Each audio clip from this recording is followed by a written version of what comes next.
Talk Station.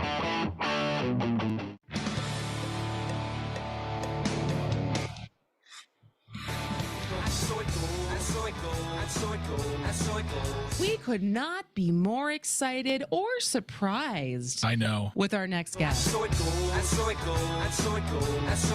you so much, Kristin. It's great to be here to speak directly to the woke mob. Anytime you get the chance to address literally dozens of listeners. Welcome to radio. Guess what day it is? It's hump day. Moving Wisconsin forward, one joke at a time. This is Kristin Brey with As Goes Wisconsin. Yada, yada, yada. Hello, Wisconsin! Hello, Wisconsin. Hello, Waukesha, which just had a very big announcement, which we'll get to quickly. Not going to spend too much time on it, but obviously want to talk a little bit about the verdict that just was announced, right? And still, I guess, it's still being announced. Yeah. And so, but hello, Richland Center, Wisconsin Rapids, Oshkosh, Wausau, Amory, and Madison tonight.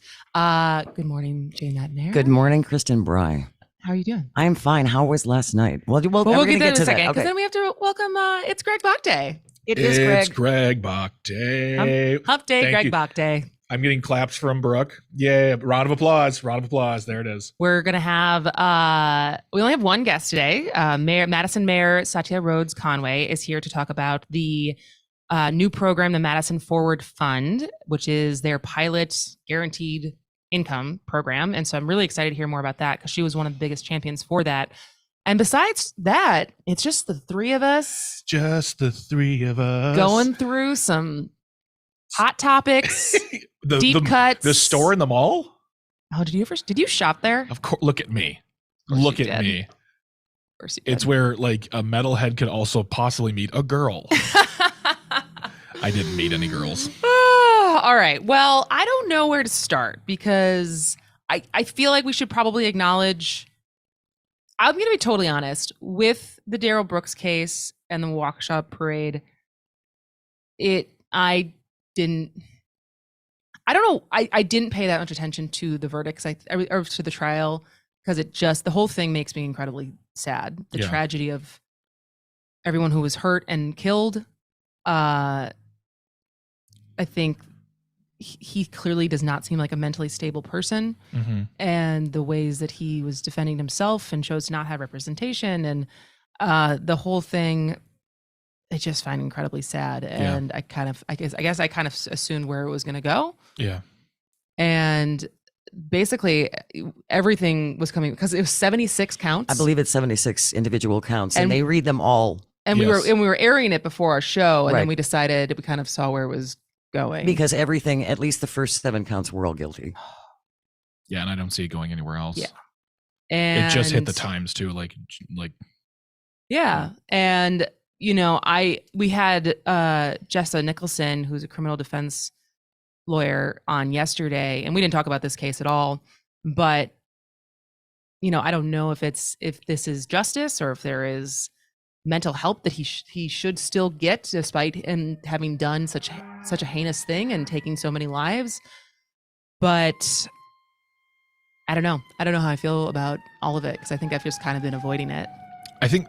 Honestly, for me, I mentioned this earlier before, it goes along with what you were just saying. I think that definitely, it's a terrible thing that happened, and I don't want to dishonor the lives that were taken and the people who are hurt. But when we have a situation where someone who's clearly has mental health issues, clearly, I mean, where does justice and empathy, can they coexist? Because people want to call for, I'm sure there are people in Wisconsin like reinstate the death penalty for this guy because blah blah blah.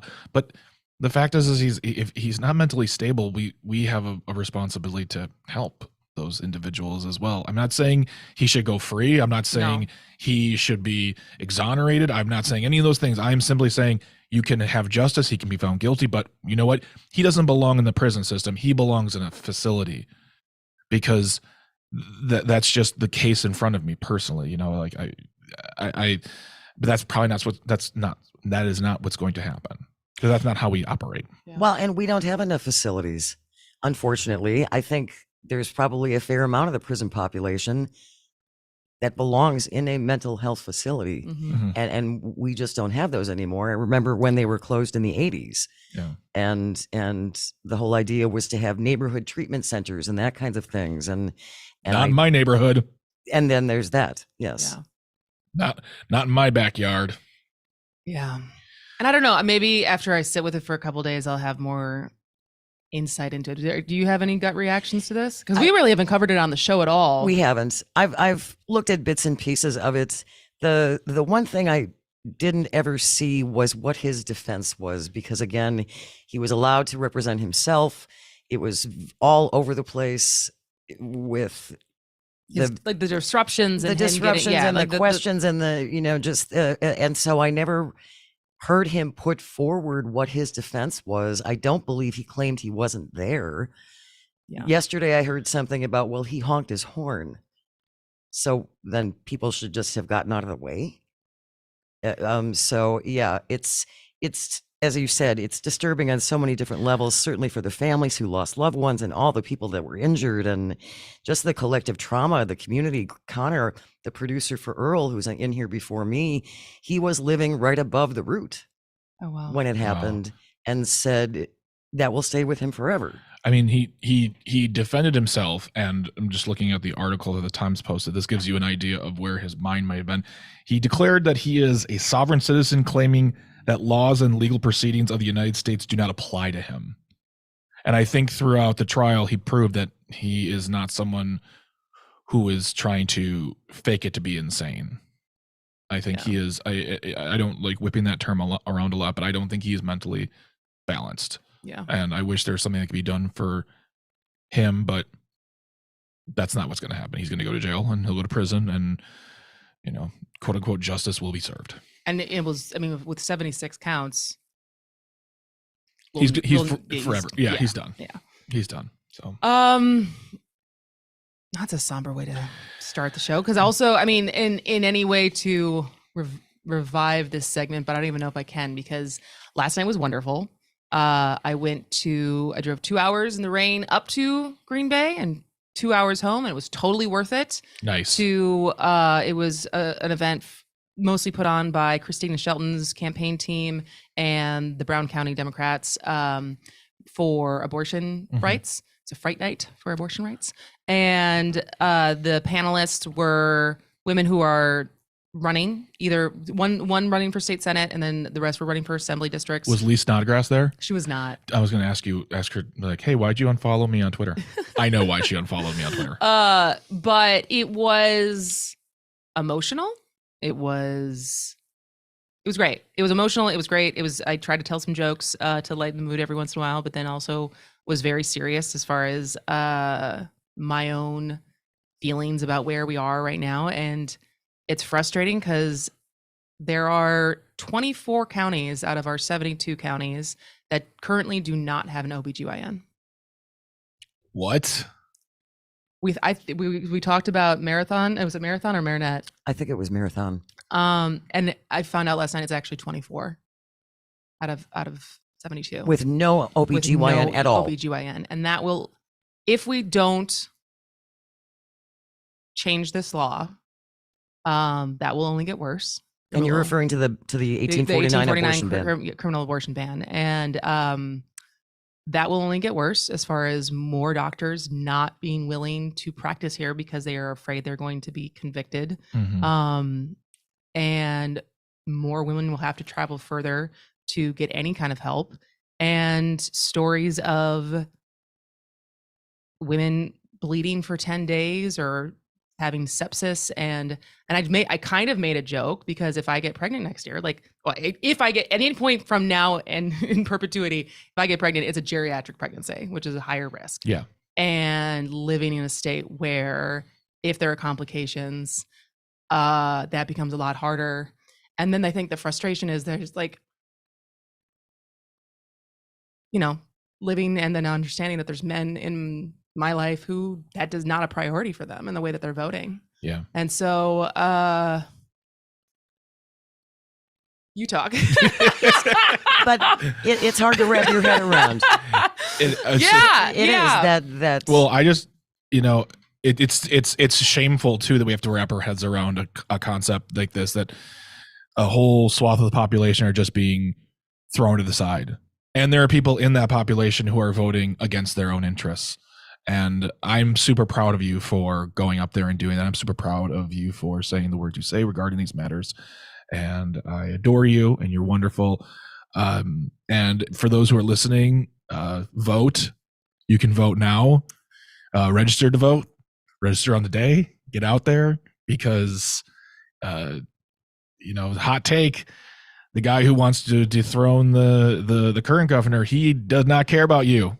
Yeah. Does not care about your rights. And you know what? It doesn't matter if you're a man or a woman or anywhere in between. Doesn't care. So it's I don't want to say I don't have a lot to say as a guy, but I do.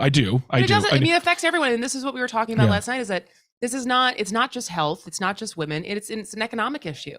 It's Yeah. people. I asked one of the candidates who's running, she's a senior at UW Green Bay. And I asked her, the initial question was the conversations that are happening on campus.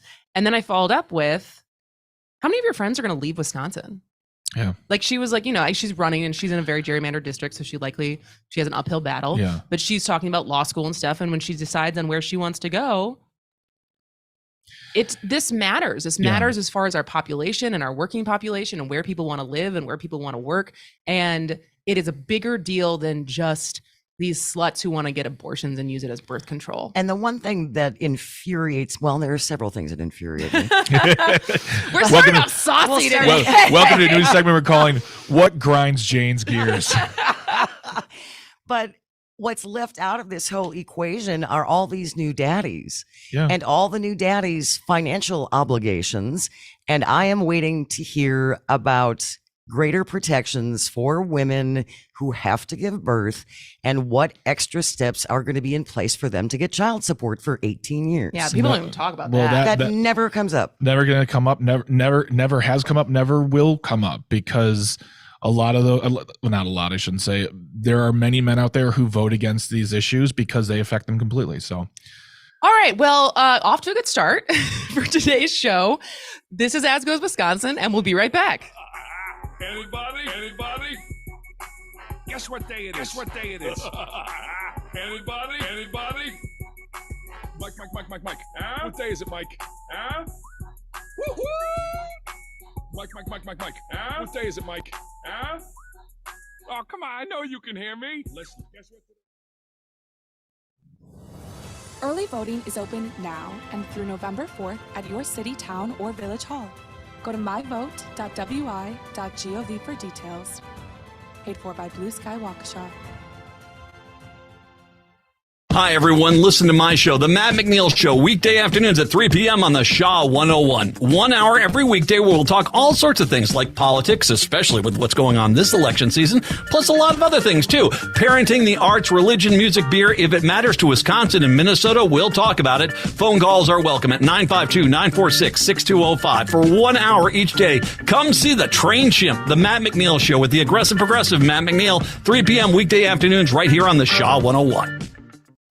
It's the Max Inc. Halloween Spooktacular, live from the Wisco Bar and Grill in Madison. Come meet rocker Terry Barr and yours truly, Jimmy K, as we broadcast live 6 to 9 p.m. Then, after 9, live music featuring Bron Scorpion and Bertha Tragedy. Oh, and rockers band Iron Plow is playing too. What are the odds? The Max Inc. Halloween Spooktacular, Saturday, October 29th at the Wisco, 852 Williamson Street in Madison. Join us, or I'm going to throw eggs at your house.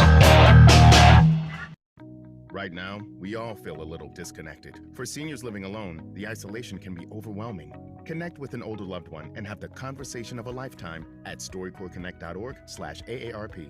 A message from AARP, StoryCorps, and the Ad Council. Here's your updated forecast on the Shaw.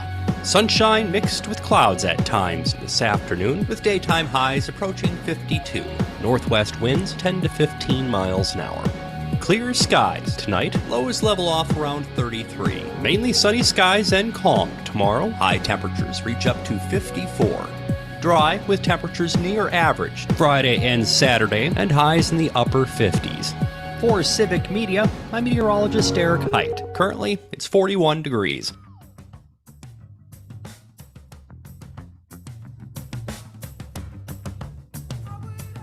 Welcome back to As Goes Wisconsin with Kristin Brey. I have I've regained my composure. And I also want to clarify that when I reference the men in my life, it does not include Greg Bopp. Never. Or my husband. Yeah. It's other people.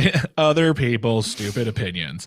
I will say what I said on the break. You do what you want to do. You say what you want to say. It's your show. And I don't love to see you cry about it. Is that the first time you've seen me cry? Probably not. I don't know. I don't know. But like if this is the passion you have, and if the passion's coming out in that sense, then let it happen. Let people hear that. And if people have a problem with that, that's their problem. So to heck with those people. I keep it real clean on the radio. Yeah, I was going to open up with, I was like, before all of this happened, I was like, hey, I went to Taco Bell after the show last week and then someone paid for my meal. That's a great story. Right? Taco Bell or Taco John's? Taco Bell. I didn't go to Taco John's. Okay. How was your tummy afterwards? It had questions. It was like, hey, what did I do to you? And I'm sure the person in front of me who paid for it, like, oh, he's buying his family some dinner. Nope. Did you spend $28 at Taco Bell? Like the was it Fox News? Who was the anchor recently that we went viral? I know the Daily Show did a bit about it. It's like, what are you doing? Why are you buying $28 of Taco Bell? Well, how much did you spend? $12. Okay. Yeah. So this was kind of a pay it forward. The guy in front of you. Yeah, and there was nobody behind me to pay it forward, and I wasn't just be like, I mean, I didn't have any cash, so I couldn't say. So keep it open, buddy. Yeah, I'm gonna go back. On me. I'm going back there today. I'm gonna be like, so any generous Jerry's in front of me today? I'd like to get a crunch wrap. So yeah, that was a nice little thing for me, and so now I got to figure out a way to pay it forward for somebody else. And then eventually forget about it because I have other things in my life. But we're back. I don't think I've never been in one of those generous lines of the pay for. Have you, Jane? Just once. What is a Starbucks? Taco Bell? It was McDonald's. Oh. And I like my sausage biscuit with cheese every once in a while. And someone got that for me, so then I picked up the next one. What do you think the cashier thinks once there's finally that person who's like, nah. Yeah, I'm ending the line. It ends with me. Yeah. Do you Let think the they generosity judge cease. them, or do you think they're like, well, maybe they give them a break of like maybe they just can't afford it, or like how long do those typically go? I think it has to do with the person's. So I have a feeling, this is just me, if you are in a line where this is happening, if you say, hey, the person in front of you paid for it, they're either gonna be like, I only have enough cash. Like they're gonna explain like, I only have enough cash for myself. I feel bad, blah blah blah. Or someone's just gonna go, that's a cool, man, thanks. All right. And they like, it's like their attitude. It has to do with their attitude, like how they respond to. Do you think the etiquette should be if you can't pay for the next person, should you not accept someone paying it for you? I'd like to say that should be the case, but I'm sure most people will be like, thank you, goodbye. Like, thanks for the free meal, man. Yeah. I don't know. I can't say it because I've never been in one. This is my second one. I was in what was the first one? Starbucks. It was a Starbucks. And I did pay for the person behind me. Did you have like a $6 Frappuccino? My drink is it's a $7 drink. It's a large drink with stuff in it. Leave me alone, okay? I don't treat myself often, okay? Listen to hey, Judgy McJudgerize over there. I'm trying to think of which drink is a $7 drink, but I guess maybe a lot of them are. I do black coffee with some cream in it. Yeah, I get a venti iced latte with light ice, hazelnut, and soy, and it comes out to be a little over $7. Okay, what's your typical budget for coffee? I don't do it every day though. So I like the Steaming Cup here in downtown Waukesha, and they have a fabulous iced honey latte, and I have no cinnamon. I think I got one of those too. I remember when you got us coffee that one day. You're like, that I got myself a $6 coffee. I got myself a coffee for like $3, and I got your coffee, and I felt like I was paying for 4 people. Small family. See, we're laughing again. We're laughing. We're back. We're back. We're back, baby. We're back on brand. More laughs than tears on this show. That's the goal. Wait until I cry. I know. Oh boy. I'm surprised you haven't, honestly. Oh, trust me, it'll happen. And it won't. And the thing is you were holding it in. I could see it. And by the way, I saw one tear roll down your eye. And when it happens for me, it's going to be waterworks. And a lot of snot. Does a lot of snot get stuck in your beard? No. Whatever. But we'll probably be talking about something so inconsequential. Oh. Remember, I told you that. I get teary at the really weird thing. Did you see James Cameron's critique of the Marvel Universe? I wonder if that would make you cry. Is it nice? No, it's a critique. Okay. It was basically said all the characters in the Marvel Universe act like they're in college, and that doesn't make good filmmaking or something like that. I Says the guy who literally made a movie about blue people in a place no one cares about. James Cameron is a poop. He does seem like a poop. You know what doesn't my favorite James Cameron moment was when his third ex-wife beat him for the Academy Award. Yes, that was a great Jane moment. Campion. I think it was Jane Campion. It was for Hurt Locker. Yeah. And she beat him for Avatar. Was it for Avatar? Yeah. Hurt Locker beat Avatar. Was it for Best Director? Yeah, I believe so. Oh, that's a good. Or was it Zero Dark 30? I think it was Zero Dark 30. Yeah, it was Zero Dark 30. All right. Well, basically, I like to see when that man suffers. We're going to look it up a break and see what that was to make sure that we're not spreading misinformation. If you would like to join the conversation, 844-967-2789. That's 844-96. Party. You're always free to text us, give us a call. What do you think? When we come back, we're going to talk about free speech on campus in light of Matt Walsh coming to UW-Madison and the protests and counter-protests and vandalism that ensued, and kind of the bigger conversation around what is free speech and the marketplace of ideas. This is As Goes Wisconsin. We'll be right back.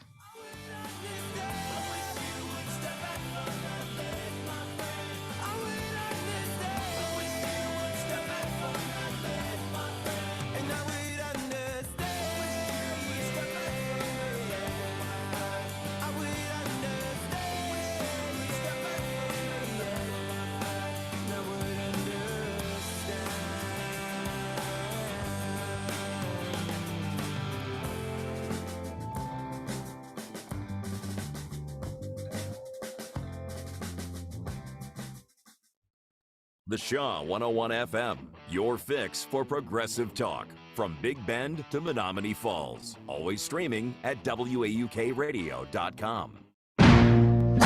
Let me be real. The one thing about Matt Flynn Direct, the show, is that we cut through the baloney. We talk about history. We talk about the hard facts. We don't just soothe people's feelings with a lot of baloney.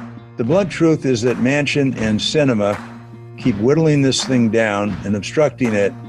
I do not believe that Manchin would like to see anything go through on soft infrastructure. Matt Flynn Direct airs weekdays from 6 to 8 a.m. Gotta cut you down. The radio show your mother warned you about. Actual tyranny of a dictator. Dictator's gonna dictate Putin. And what did Trump do? Trump kneeled to the man. Embarrassing Republicans. And you're still with the guy? This is your front runner in 2024? You've been smoking some of Mike Lindell's crack. What are you thinking? They're the GCCCP. We are the devil's advocates. Live weekday afternoons. I'm Ed Donahue with an AP News Minute. In Madison, Wisconsin, Darrell Brooks was found guilty of killing 6 people when he drove his SUV through a Christmas parade last year. Brooks defended himself in court. There's always 2 sides to every story.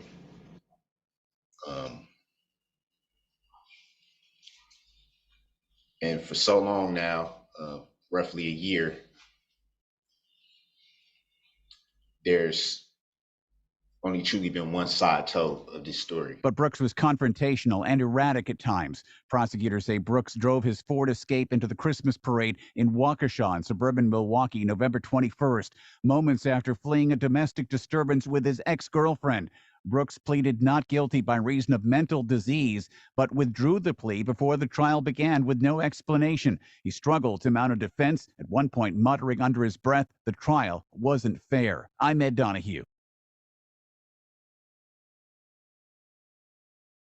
We tried Dynovite for gut health and immune support, and after a couple of weeks, our little Gizmo was acting like a puppy again. His coat was shinier, he had a lot less scratching and shedding, and he seemed like his happy old self. My dog smelled and scratched constantly. We bathed and sprayed her, took her to the vet, but no results. Now, a little Dynovite in her food helps Bella keep her beautiful coat with no scratching or smell. Get 10% off your next order of Dynovite nutritional supplements for dogs at Dynovite.com. Happier, healthier with every bite. Over 1 million pets helped with Dynovite. Hi, this is Joe Cordell with Cordell & Cordell. When the prospect of divorce becomes a reality, you need a partner that you can count on. If you're a man in this situation, consider contacting Cordell & Cordell. We've helped men navigate complex legal matters for 30 years. Contact Cordell & Cordell to schedule an appointment with one of our firm's Atlanta area attorneys. 404-793-0000. Online at CordellCordell.com. 1 Glen Lake Parkway Northeast, Suite 975, Atlanta, Georgia 30328.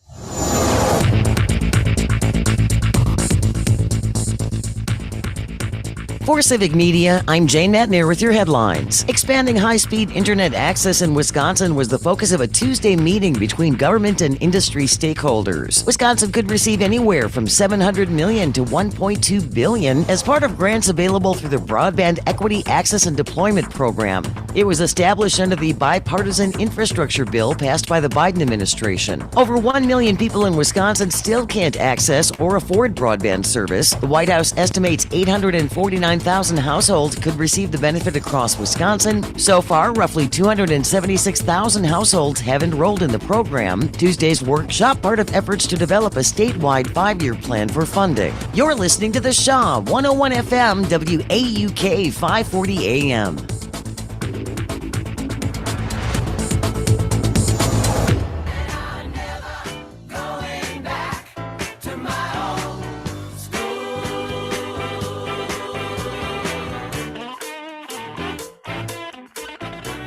It's a sick guitar riff. Could you play that? Oh, absolutely. I would like to hear it. Yeah, I can absolutely play that. All right. Welcome back to As Goes Wisconsin with Kristin Brey. Jane Matnier is on the board. Greg Bach is across from me as my co-host, like he is on every Wednesday. And what did you find out about the James Cameron ex-wife beating him situation? So it was, and then we'll talk about Matt Walsh. Catherine Bigelow, which was his third wife of 5. Oh, wow. Yeah.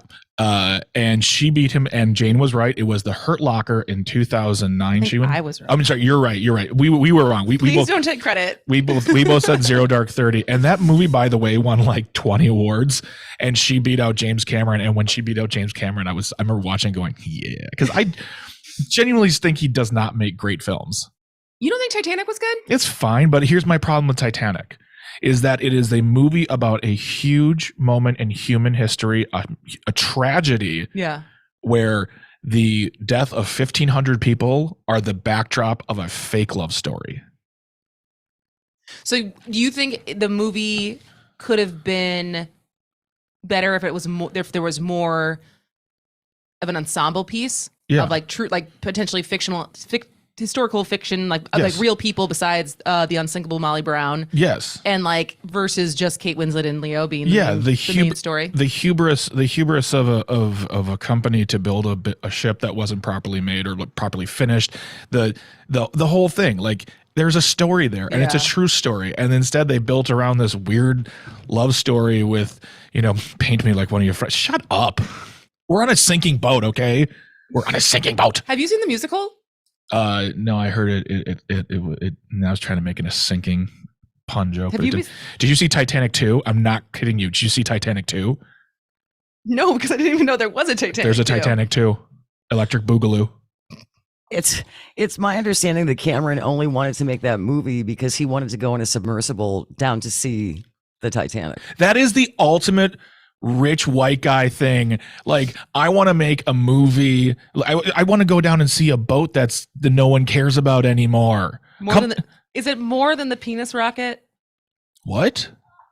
Oh, Jeff Bezos is Oh, Penis Rocket. I guess yeah. Like that's what. But see, that's the level. That's the level. Like when you're It's in the same genre. Well, yes, it falls into the same Venn diagram of insanity when you think about it. Like you have a guy like James Cameron who has this amount of money, he can go down into the sea and look at a boat that's slowly withering away. But when you got Jeff Bezos money, you go up in the air in a rocket ship that clearly is a testament to your inability to please a woman. But the point is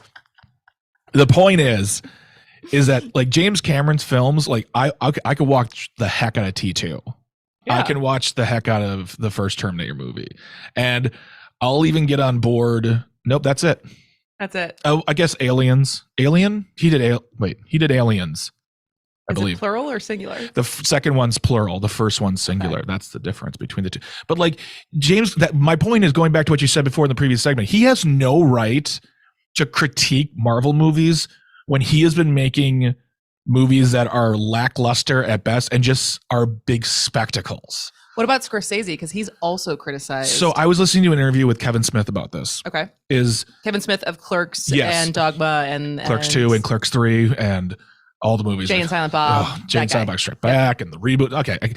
That's the next segment we're talking about him. Point is, so I watched an interview with Kevin Smith and he said, you know, he didn't like the statement that Martin Scorsese says he said about Marvel movies, but he also said you have to realize that Martin Scorsese did not grow up in that world. He didn't grow up. He didn't read comic books. He didn't see these. So they have no connection to him. So he said if you walked up to Martin Scorsese and said, "Hey, I don't think musicals are a legitimate form of film," he'd probably have an opinion and say, "No, they are," because Martin Scorsese grew up watching musicals. He has that investment in that. So he's making a statement on something he has no authority really to talk about because he has no connection to it. Well, he's an authority, he's a filmmaker, but he has no connection to it. So therefore he thinks they're not worthy or they're not legitimate, which is fine, but then we shouldn't take it seriously.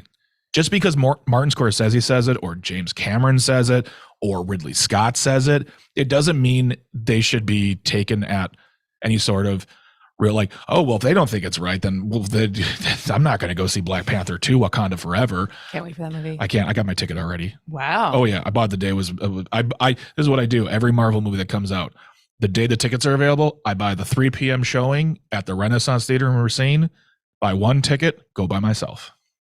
On that Thursday, I go to the very first showing. That is a very sweet tradition. It's nice. I do. I buy myself an icy. I was going to say, what is your snack? Oh, I buy an icy, a large icy, mix it with the red and the blue, and then I also probably get myself like some Reese's Pieces or M&Ms if I'm feeling saucy. Ooh, I would have thought the other way around. I consider Reese's Pieces a little bit more saucy than M&Ms. Yeah, but I feel like they're not as common. Yeah, but peanut M&Ms are the bomb. Social media manager Brooke, do kids still say the bomb? I do. She does, so therefore I'm justified. But yeah, so I think that like he can have his opinion. They can all have their opinion. That doesn't make it any great sense of validity because they are filmmakers. So speaking of having your own opinion, how about that for a transition? We are here for the transition, a segue to the next segment. Matt Walsh. For people who are not familiar, is he part of Daily Wire or what? What's? First of all, I just want to say Matt Walsh is. We're not talking about the improv genius Matt Walsh. No, we are talking about the anti-trans conservative commentator who made a documentary, and I have not seen it, so I don't. I'm trying to withhold judgment because, again, in the same way that there's certain things that just don't interest me, so I don't know a lot about it. Like this is like all the controversy over Joe Rogan at the beginning of the year. I felt like I couldn't really have an opinion about it because I don't listen to Joe Rogan's show. And so similar here, I'm not trying to, this is not an argument about Matt Walsh, but he did come to UW-Madison, the Young Americans Foundation. Is that YAF? Is that the YAF? Yes. It's YAF, but I think it's YAF. That's what pretty sure it's that's Young what happens Americans when I hear Foundation. Matt Walsh name. YAF. They the group, their chapter at UW-Madison, this is the organization that Scott Walker is now the president of. It is a young Republican conservative organization. They have a chapter at UW-Madison, and they raised money, and also it was like $10,000 to get Matt Walsh to come screen his movie and talk, which that alone is missed opportunity of not being a professional public speaker, because those people make bang. Not yet. Not yet. Not yet. Thank you. And so he made this movie called What is a Woman, and it's investigating. Like, he very much is squarely in the space of, if you were born with male genitalia, you are a man. If you were born with female genitalia, you are a woman, no matter how you identify or transition or anything. Mm-hmm. And so this, you know, reminds me of, what was the very he's a Greek last name, gay man. Yeah, Milo something. Milo, I can never understand his. I almost said Giannis. This was almost 10 years ago, I feel like, as far as him going to campuses. This was like around Trump time. Yeah, so it was like 2015, 2016. Yeah. And because I know all of this because I read this great book called The Coddling of the American Mind, which looks into kind of what we're talking about, which is on college campuses, where is the line between offering different opinions and knowing that violence is violence, and the debate around are words actually violence versus learning how to improve your argument and being more open-minded, even to things that are very much like, on its surface, everything that this guy preaches, I certainly don't agree with. But because what ended up happening was this group brought him, it was a sold out event. Over 400 people went to the event. And then in reaction to that, there was vandalism across the campus of saying Matt Walsh is a pedophile and a Nazi and a woman, all, you know, trans women are women. And then there was a protest and a counter protest. And I don't even know if this is the first time this happened in Madison, but it just kind of brings up the conversation of what constitutes free speech, as far as, and what is should be endorsed by campuses, what is on the surface, what student groups are allowed to do. And so I'm still working through how I feel about this, but how do you feel about this, Greg Bach? You know, when I first read the story, I thought to myself, well, you know, I think Matt Walsh is a heaving pile of trash, but should his voice be silenced? But then I thought about, like, you know, I don't think that colleges should not have, I think colleges should invite groups to discuss issues. Fine.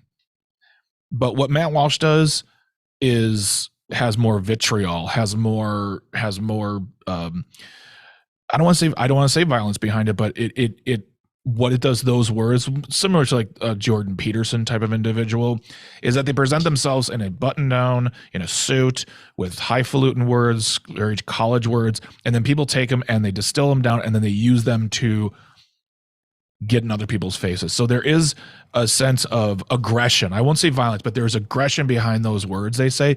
So to me, I'm thinking to myself, all right, you want to bring Matt Walsh to the place? Bring someone who thinks otherwise. Make it a debate so both sides are covered on that. And because what you're doing is, like, you're not presenting both sides of the story. Now, granted, the group that brought him there is a young Republican group, and they're not interested in having a debate. They're just interested in having their own feelings and opinions justified through this rock star in their opinion. But I think there has to be some sort of, you know, when you bring someone like him, it's different to me. Like, he's such a firebrand. Who would be an equivalent on the left side, as far as someone who is a firebrand, who has a very pointed perspective and would be considered dangerous by people on the right? Well, I mean, anybody who disagrees with them. No, this is a serious question. Yeah. I mean, I don't know. I actually don't know, as far as who they consider a figurehead who is dangerous because of the ideologies that they're pushing. I would imagine groomers, teachers, but stuff. But it's like, honestly, the first person I think, because they get attacked on Twitter all the time by them, is AOC. If they brought AOC, that's where mine would too. But the thing is that I stand behind the students to protest it. I don't stand behind any sort of violence or Apparently there was a counter protest to the protest where it was all men reading the Bible, and they walked, like the protesters in the story said they walked to them and like, assaulted them and ripped up their Bibles. I don't agree with that. Like, they have everyone has the right to protest. Everyone has the right to assemble.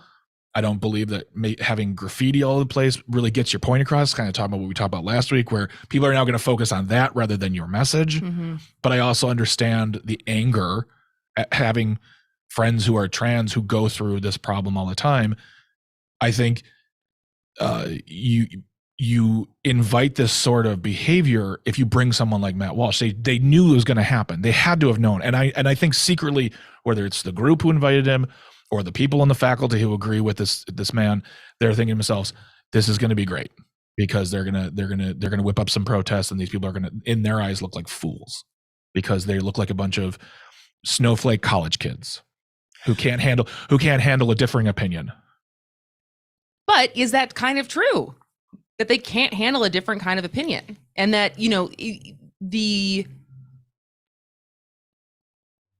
what is the harm, the expectation that showing this movie is going to increase transphobia? I don't think in the room, because in the room, that film is only enforcing their already had beliefs on the matter. So it's not like anyone's going to go into that movie going, I was totally for trans rights, but that movie changed my mind. Nobody in that room is doing that. They're already thinking themselves. But so then what is all right, well, let's go to break, because I think I want to keep talking about this. And then when we come back from the top of the hour break, Mayor Satya Rhodes Conway is going to be here. So we have another segment to talk about this and tussle. If you have opinions, we'd love to hear from you. 844-967-2789. This is As Goes Wisconsin.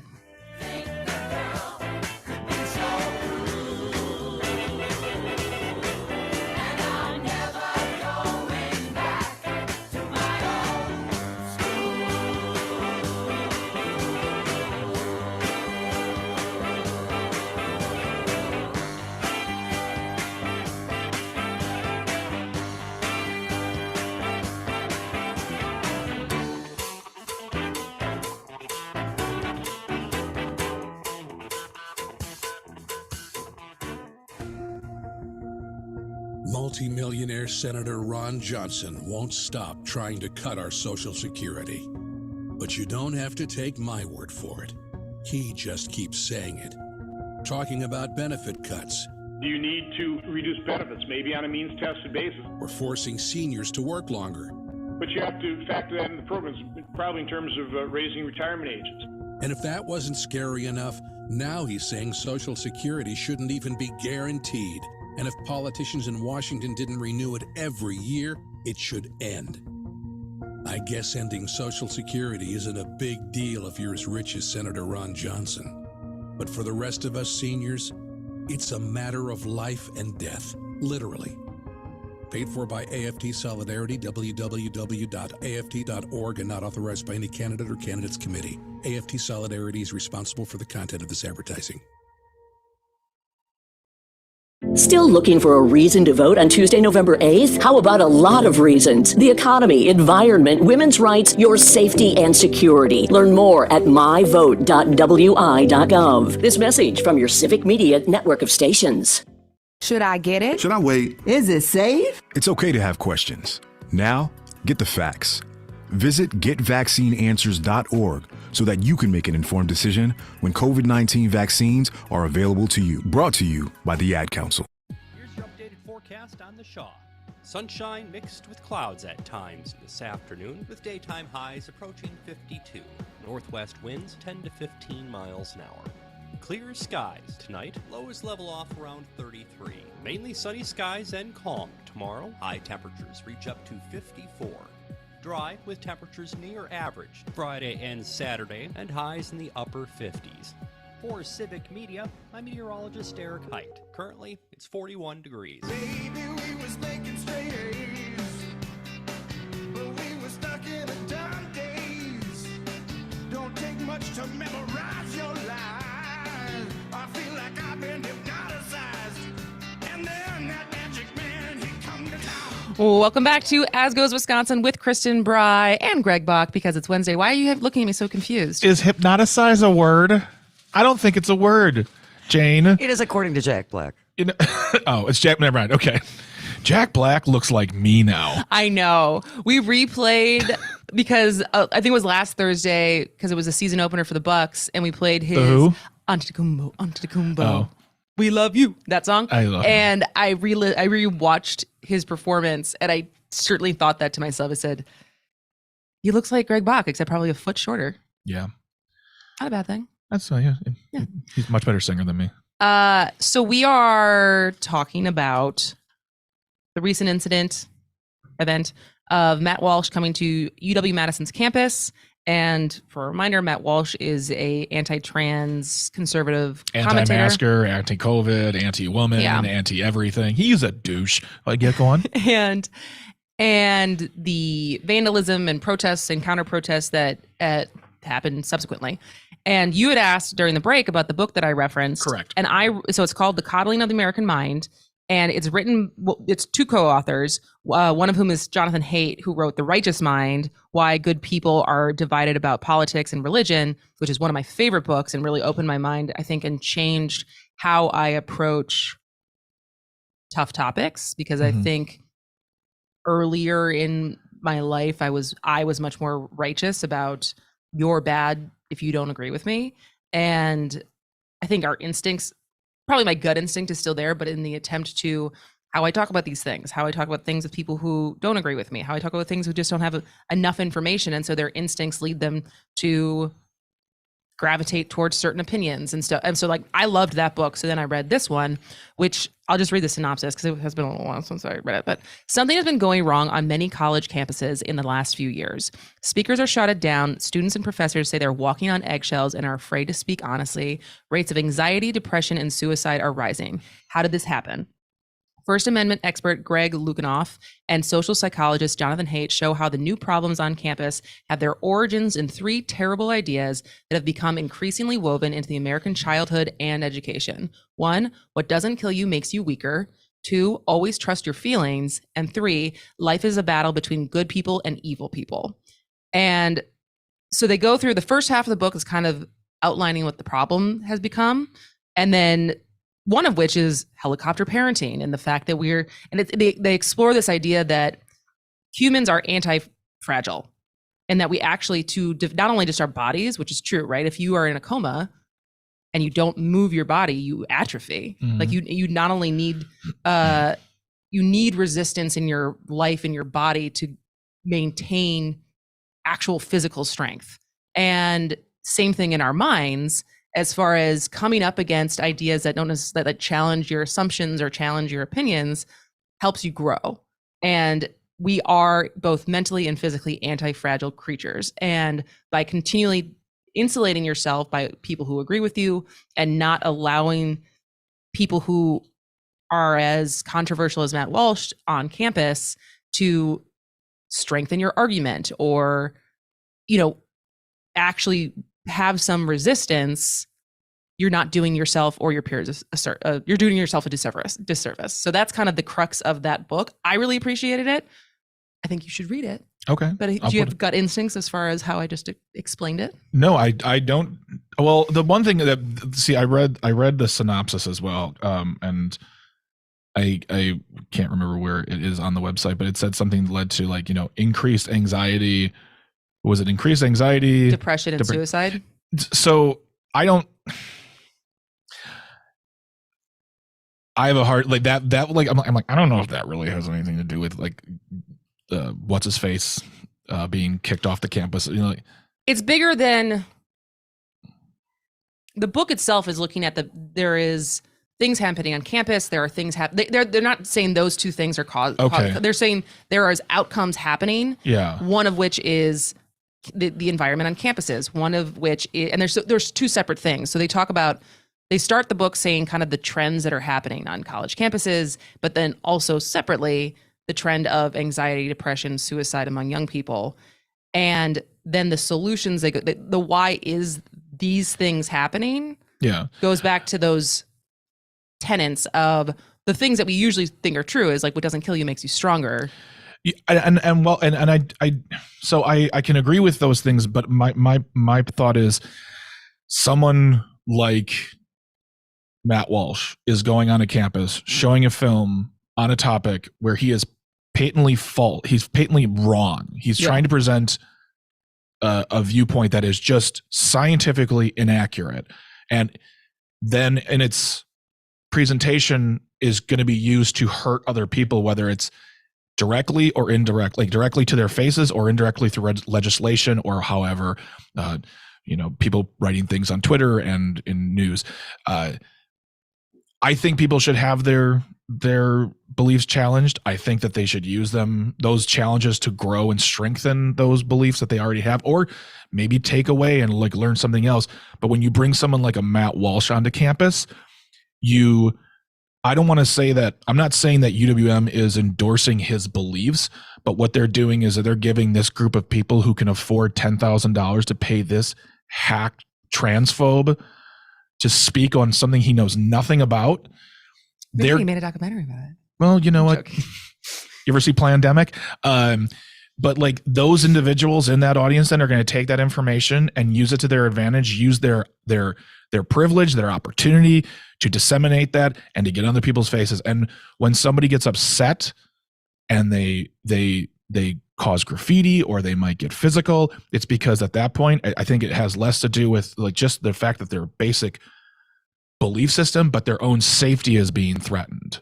Well, and as you just say that, because look at how emotional I got at the top of the show. Because there is a feeling that an increasing feeling of my own safety and safety of people that I care about, and that has to do with abortion. But if you are a young person who is trans or has trans friends, and you feel like this is a threat because of what you assume this could lead to, and the emotional response that creates, so I get that. Yeah, and yeah. So to me, you want to. I just don't see the point of bringing a Matt Walsh type. I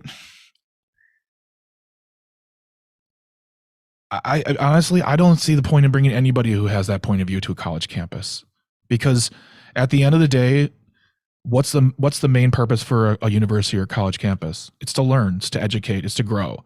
And while they might not always share the same viewpoint as me, when you're going and standing on a stage that essentially my tax dollars are helping to maintain, and yours and everyone else's, they're presenting they're presenting information that is just wrong.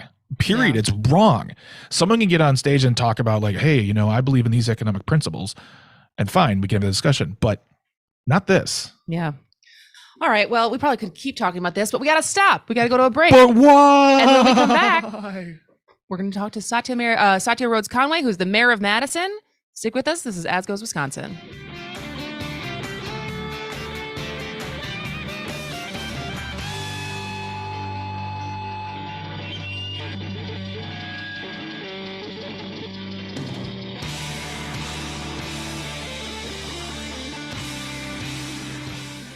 From research to results, Rank Seed is rooted in technology. It starts with good genetics, and Rank Seed evaluates more than 80,000 data points of breeding material. By planting plots throughout the Midwest and Great Plains, we expose our genetics to a wide range of environments, which helps us select the best varieties.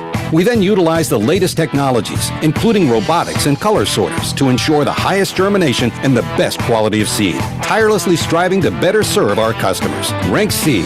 Results since 1846.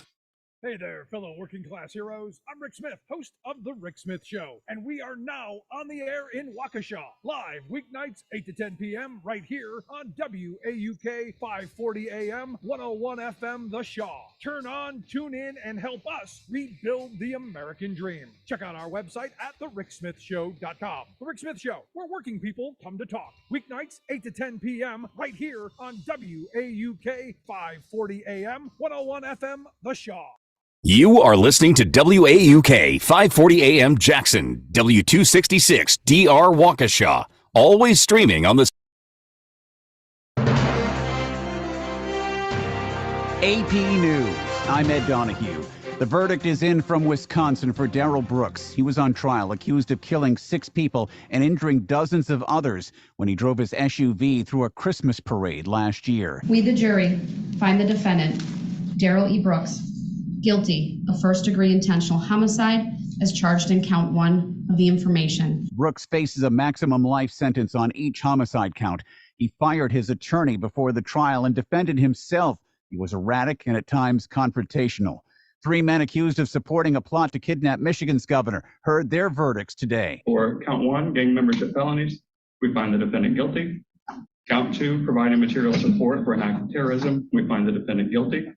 Count 3, weapons, felony firearm, we find the defendant guilty. This was in state court. 2 other men were convicted on federal charges. 2 others were acquitted. The men were upset with Governor Gretchen Whitmer's restrictions during the pandemic in Michigan. Former White House Chief of Staff Mark Meadows is being ordered by a judge in Georgia to testify before a special grand jury that's investigating whether then-President Donald Trump and his allies illegally tried to influence Georgia's 2020 election. The U.S. imposed new sanctions on members of Iran's intelligence agency, leaders of Iran's Revolutionary Guard, prison wardens, and others, acting 40 days since a woman died after being held by the morality police. Police detained her over wearing her hijab too loosely. The Chinese city of Shanghai started administering an inhalable coronavirus vaccine in what appears to be the world's first. The vaccine, a mist that is sucked in through the mouth, is being offered for free as a booster dose for previously vaccinated people. That's according to an announcement. Needle-free vaccines may persuade people who don't like getting a shot to be vaccinated. Stocks are higher on Wall Street. This is AP News. What would you do with 700? We tried Dynavite for gut health and immune support, and after a couple of weeks, our little gizmo was acting like a puppy again. His coat was shinier, he had a lot less scratching and shedding, and he seemed like his happy old self. My dog smelled and scratched constantly. We bathed and sprayed her, took her to the vet, but no results. Now, a little Dynavite in her food helps Bella keep her beautiful coat with no scratching or smell. Get 10% off your next order of Dynavite nutritional supplements for dogs at Dynavite.com. Happier, healthier with every bite. Over 1 million pets helped with Dynavite. Hi, this is Joe Cordell with the law firm Cordell & Cordell. When the prospect of divorce becomes a reality, you need a partner that you can count on. If you're a man in this situation, consider contacting Cordell & Cordell.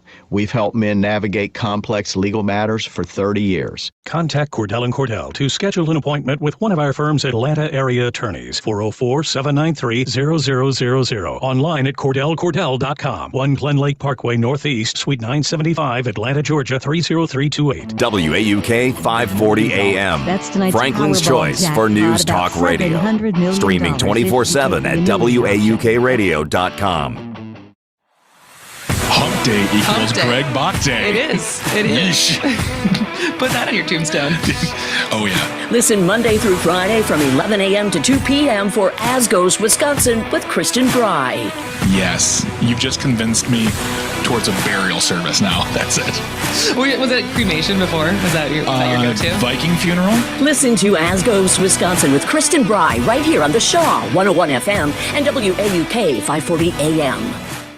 Hey there, fellow working class heroes. I'm Rick Smith, host of The Rick Smith Show, and we are now on the air in Waukesha, live weeknights 8 to 10 p.m. right here on WAUK 540 AM, 101 FM, The Shaw. Turn on, tune in, and help us rebuild the American dream. Check out our website at thericksmithshow.com. The Rick Smith Show, where working people come to talk. Weeknights 8 to 10 p.m. right here on WAUK 540 AM, 101 FM, The Shaw.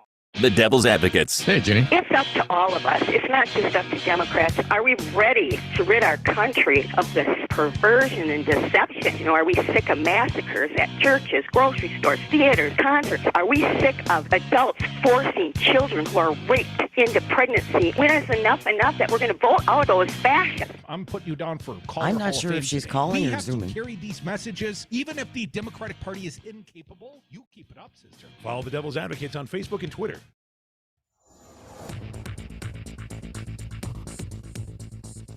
For Civic Media, I'm Jane Matnier with your headlines. Wisconsin is the #1 state where young voters could have an especially high likelihood of influencing election results in the governor's race, and #5 in the Senate race, according to the Tufts Institute. It's estimated Wisconsin is home to over 340,000 college students. Good morning. Good morning. How you doing? I'm well. How are you? Good. Nice to meet you. Likewise. I just want to clarify. Are you able to stay the whole half hour, or do you have to bounce at 12:19? I'm sorry. Let me look at my calendar. Because I know there was some back and forth that you had a meeting directly after this, and so Yes, I do. Yeah, I have. that's totally fine. I just wanted to make sure that we got all of our questions in this first segment. So we'll come back in about a minute, and then we have until 12:19, and largely just want to ask questions about the program and how you're going to measure the goal, like how do you measure the success of it and everything. So I'm really excited. Radio 540 AM and 101 FM is produced right in the Shaw in beautiful downtown Waukesha, Wisconsin. The Shaw 101 FM, New Berlin's choice for news talk radio. Streaming 24/7 at WAUKradio.com.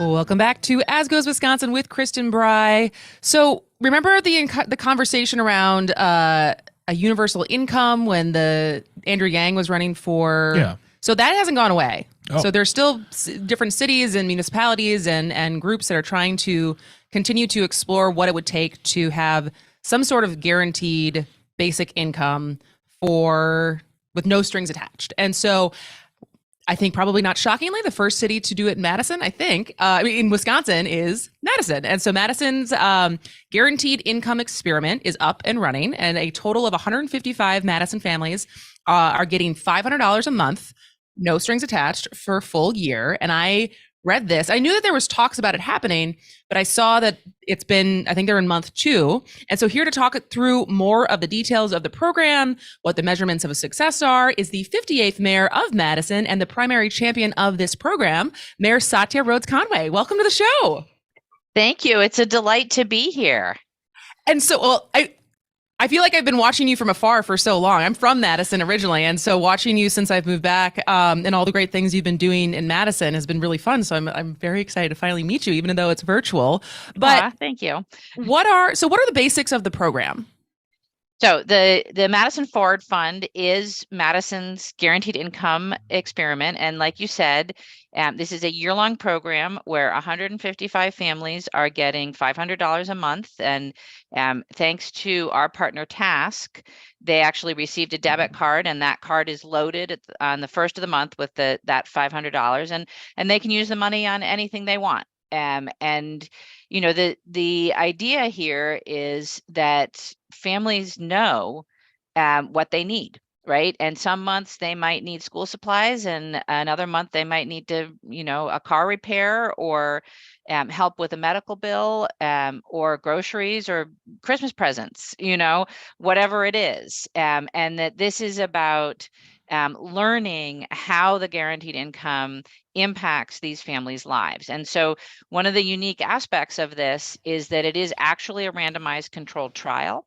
So we had over 3,000 eligible applications for this program. Wow. And which speaks to the level of need, right, in the community. We picked 155 families to actually receive the monthly payment, but we also have about 200 families that have agreed to be part of the experiment. They don't receive the payment, but they still are going to answer surveys for us about their experience and their spending. And they do get compensated for their time on the surveys, but what this allows us to do is to compare the impact of the guaranteed income. And this is a model that was set up by Mayors for a Guaranteed Income. And there are cities all across the country now that are using this model, that are gathering data to make the case for a federal guaranteed income program. Because we know that Madison is not going to be able to sustain a guaranteed income program for all of our residents, or even all of our low-income families in the long term. What we really want is proof of concept, and to get the federal government to take this on. And who's paying for the pilot program? So the pilot program here in Madison, we raised all of the funds for it from the private sector. So all of the money that's actually going to the families is from foundations and philanthropy. We do have a small grant from the state to do the sort of back of house research coordination. And then we've in-kinded some staff time from the city. But there's actually no public dollars that are being used for the payments. It varies from city to city across the country how these programs are funded. Some of them are using ARPA dollars, others have different sources of funding. A lot are using philanthropy. And I think that's important because it just sort of speaks to, like, we can't sustain this in our budgets in the long term. We really do need the federal government to do this kind of program. And I think they could. I mean, we saw with the child tax credit how effective that was. And that was a federal program. We're talking to Madison Mayor Satya Rhodes Conway about the Madison Forward Fund, which is a pilot program for the full year. It's in month 2.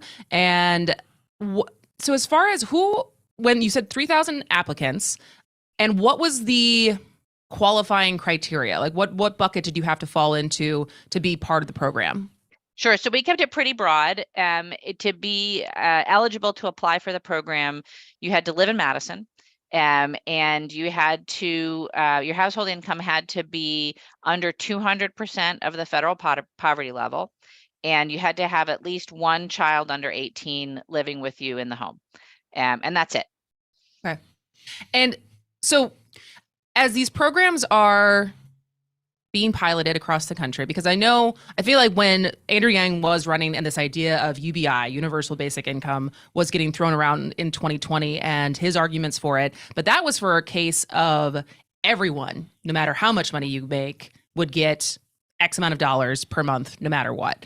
And then, so is a lot of the pilot programs, are any of them doing that as far as anyone is eligible, and seeing how the differences of how that affects a community, city, or is it most of the ones that you know that are up and running right now mostly focused on lower income families?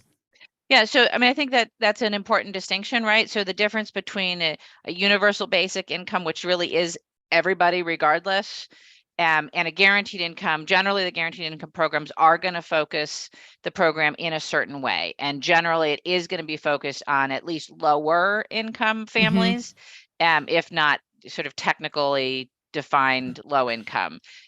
But the truth is that the cities across the country are trying all sorts of different things.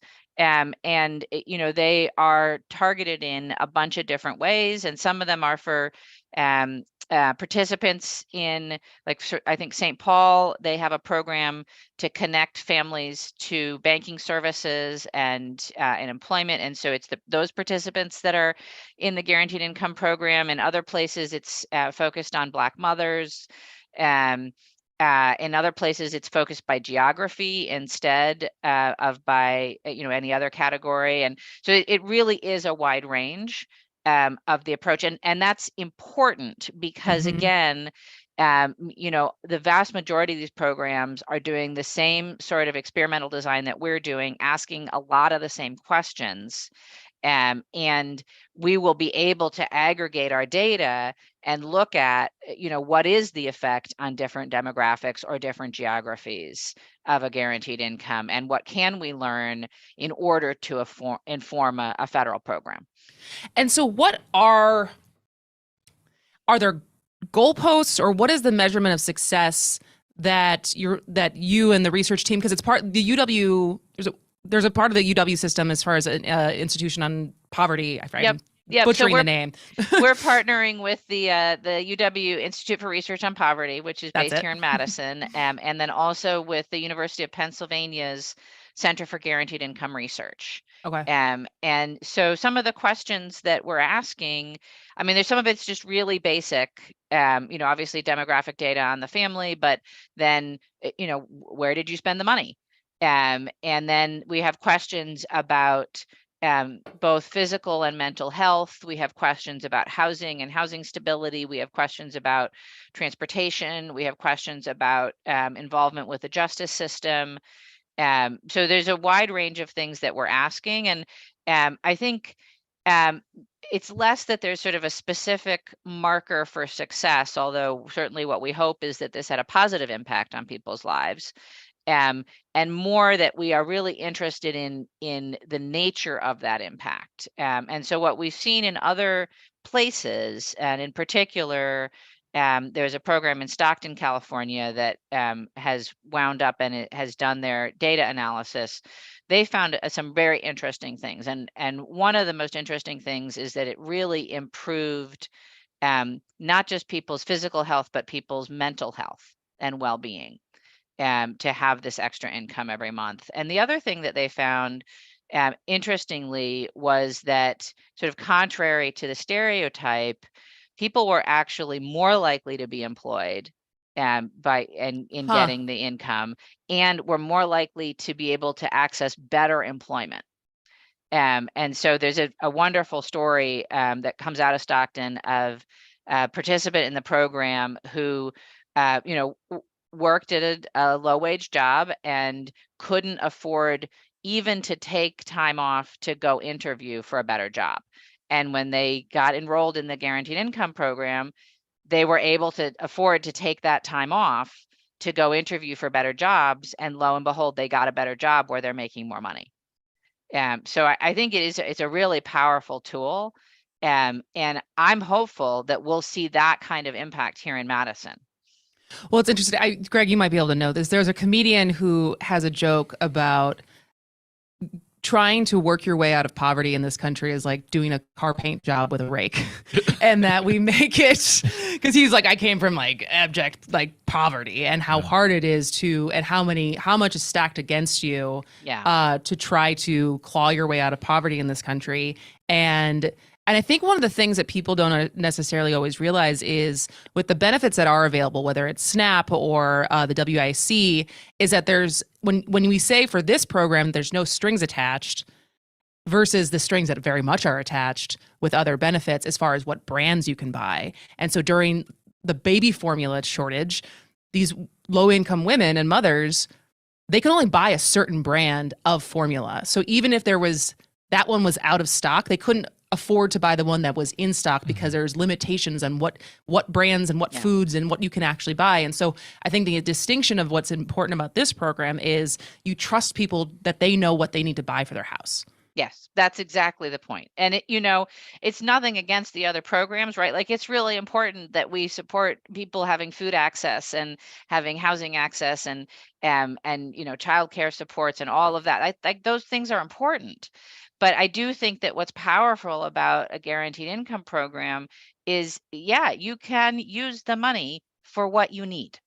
Mm-hmm. And the evidence out of other cities and other programs is that people do exactly that. They use it for basic needs, right? They use it to pay rent. They use it to buy food. They use it to, go shopping for clothes, car payment, that kind of thing. And I mean, to me, it's a powerful tool against poverty. We've been in the quote war on poverty for how many decades now? Yeah. And guess what? We're not winning. Yeah. So maybe it's time for us to try something else. Absolutely. All right. Well, I know we got to let you go because you were a busy person, but thank you so much, Madison Mayor Satya Rhodes Conway, for joining us today. And I'm looking forward to hearing more about the developments of the program. Yeah, well, thank you so much for the time and the interest. And folks who want to learn more, we do have information. It's up at UW-Madison on the Madison Forward Fund. You can look that up online. And there's also information at cityofmadison.com. All right. Thanks so much. We got to go to break.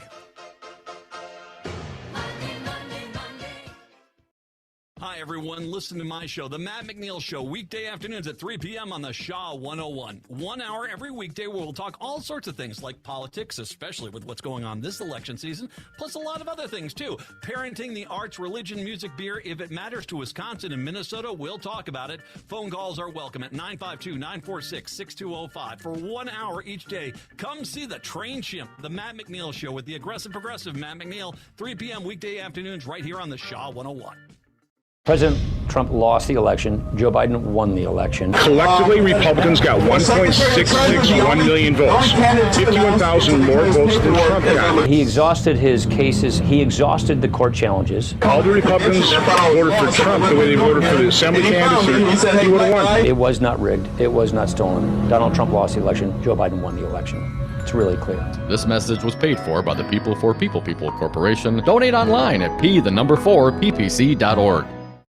It's the Max Inc. Halloween Spooktacular, live from the Wisco Bar and Grill in Madison. Come meet rocker Terry Barr and yours truly, Jimmy K, as we broadcast live 6 to 9 p.m. Then, after 9, live music featuring Bronze Scorpion and Birth of Tragedy. Oh, and rockers band Iron Plow is playing too. What are the odds? The Max Inc. Halloween Spooktacular, Saturday, October 29th at the Wisco, 852 Williamson Street in Madison. Join us or I'm going to throw eggs at your house. Here's your updated forecast on the Shaw. Partly cloudy skies this afternoon with daytime highs approaching 52. Northwesterly winds 10 to 15 miles an hour. Clear skies tonight, lows dip down to about 33. Mainly sunny skies tomorrow, high temperatures reach up to 54. Dry with temperatures near average Friday and Saturday and highs in the upper 50s. For Civic Media, I'm meteorologist Eric Height. Currently, it's 41 degrees.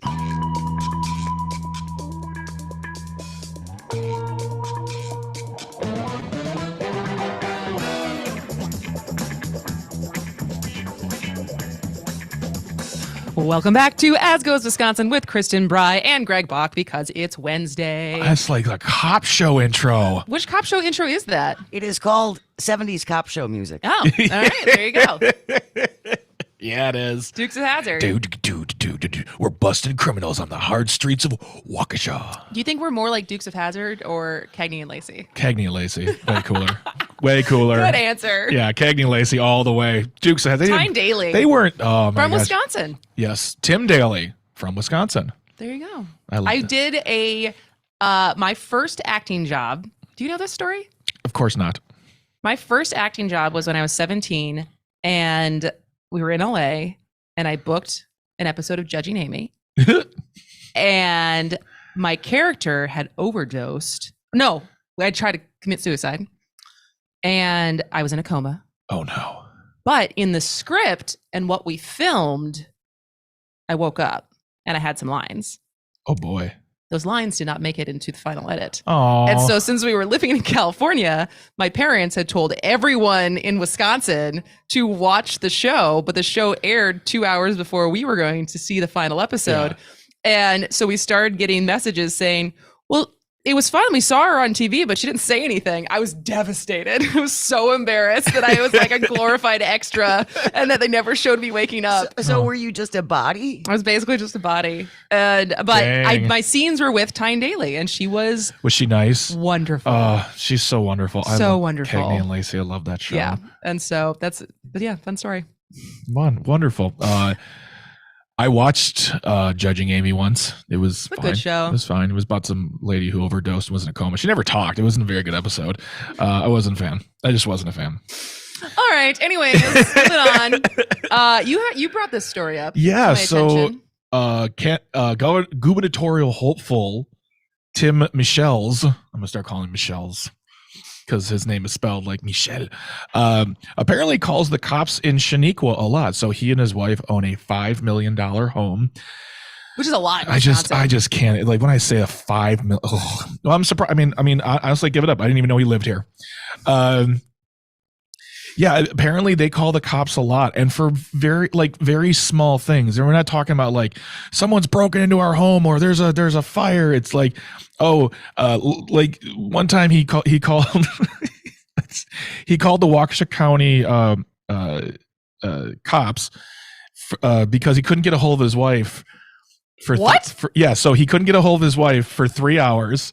He called the cops to do a wellness check on her. Turns out she was napping. Yeah. How long would you have to go? How long would Bridget have to be non-responsive to your calls and text messages for you to have a wellness check? Like 24 hours. I don't know if mine would be that long. The way the thing is like, see, we have fine friends, so I can just always see where Michael is. But more likely, he can always see where I am because I'm probably more likely the one who's going to disappear. Wow, you think a lot of yourself. No, I mean, because whether she's at home or she's in Chicago working, like I just, sometimes we get busy and we can't answer text messages right away. And so it's like, if I didn't hear for 24 hours, I'd call and be like, hey, you up? Like, but yeah, it would take a little bit, but it would not 3 hours, not 3 hours. And that wasn't even like the first time. Apparently he called the cops one time when he saw someone driving away with his boat, which in a lot of, hey, I get that. You own a boat, you have boat money. You're nervous that someone might steal your boat. Someone was driving down the road with his Zodiac boat, which, hey, I'm not saying he is or isn't, but Zodiac killer, I don't know. Point is, someone was driving his Zodiac boat away, and he called the cops, and 2 cops showed up. 1 cop to take a statement from Michaels, the other cop to do a chase down. And the person they stopped, they said, yeah, I took the boat because I'm doing work on it for a regatta that I spoke to his wife about. Come on. Communicate. Yeah, exactly. That right there is like he's like, hey, the boat's being taken away, and she'd be like, yeah, listen to me next time I talk to you. On 5 occasions between 2009 and 2021, he and his wife either called the cops or had the cops called on them about their dogs. How many dogs do they have? 2, and their names are, wait for it, Huck. That's kind of cute, but named after a terrible child in a book. The other one's named Jack Bauer. I never watched 24. Neither have I. It didn't look interesting. His name should have been Jack Bauwauser. Missed opportunity. I mean, come on. Yeah, so there's like just all these stories about him and his dogs like being like wandering off on other people's properties or whatnot. But I have to say, my favorite one, just to go show like how he treats the cops there, is his own like personal like private security force. In 2004, he reported that someone scattered free buyer's guides on the lawn for the 4th time in the so many weeks for various different, and they found out that it was because he was running for the Republican nomination for U.S. Senate, and Russ Darrow, the famous car dealer here in Wisconsin, he was being like the local car dealer was being back and who owns numerous car dealerships around the area. They found out that basically like it was someone who just didn't like him. Wait, so they kept littering on his lawn with like the Okay. And then someone then like threw like 100 copies of the Shepherd Express onto his lawn once, and he called the cops for that as well. Didn't just say like, hey, I'm a rich guy running for office, people don't like me, go on your lawn and clean it up, or send the help out to do it. But you call the cops for so many reasons. No, go ahead. Oh, okay, but this is my favorite part of the whole story. Yes, finish. This is a very fun, light story about a rich guy who thinks the cops are his security guards, right? Here's his campaign manager. You got 1 minute. Okay, his campaign manager, Patrick McNulty's response was in like when someone's like, "Hey, what do you think about this?" He goes, "The Democrats and the press want to make a big deal about the times when police are dispatched to Tim's home in the last 20 years. Yet they choose to ignore Evers' callous 4-year parole spree that unleashed hundreds of convicted murderers and rapists in the neighborhood all across Wisconsin." I'm like, dude, Patrick, tamp it down. You could just be like, "That's silly. We're moving on to more important things." But that's the response you want to unleash on a relatively nothing story that I've forced you to take radio time onto. That's hilarious to me. I read that story like 3 times. I appreciate it. I like your rendition of it. Oh, thank you. I should have done a voice. Oh, next time I do it. All right, we got to go to break. This is As Goes Wisconsin.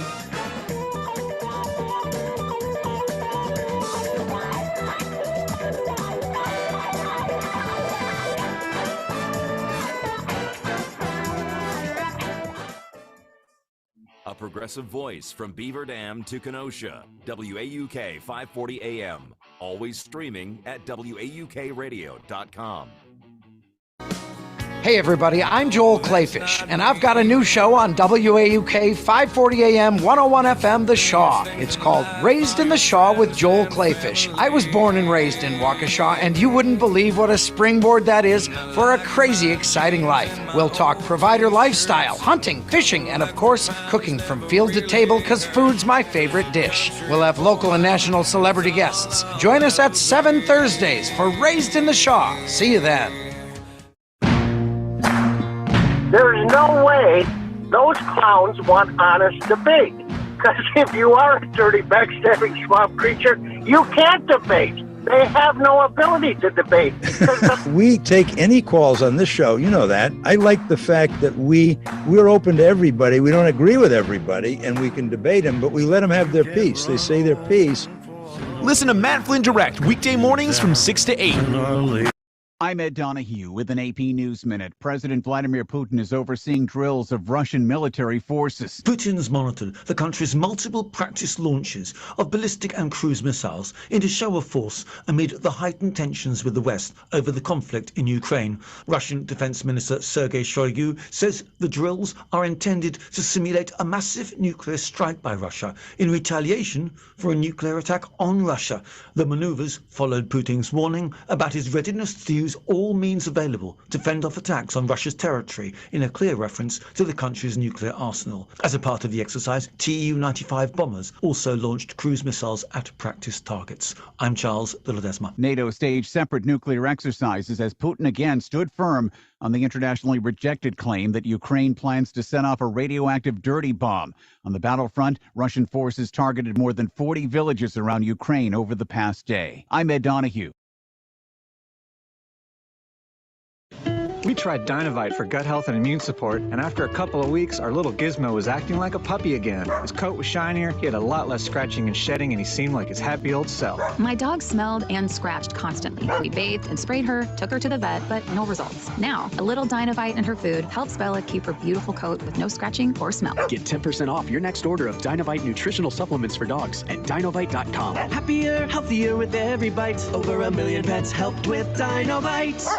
Hi, this is Joe Cordell at the law firm Cordell & Cordell. When the prospect of divorce becomes a reality, you need a partner that you can count on. If you're a man in this situation, consider contacting Cordell & Cordell. We've helped men navigate complex legal matters for 30 years. Contact Cordell & Cordell to schedule an appointment with one of our firm's Atlanta area attorneys. 404-793-0000. Online at CordellCordell.com. 1 Glen Lake Parkway Northeast, Suite 975, Atlanta, Georgia 30328. For Civic Media, I'm Luke Mathers with your headlines. Darrell Brooks Jr. has been found guilty of 76 counts, including 6 counts of first-degree intentional homicide, 6 counts of hit and run, and 61 counts of recklessly endangering safety after driving his SUV into a crowded Christmas parade in Waukesha last November, killing 6 people and wounding dozens more. He faces a mandatory sentence of life in prison.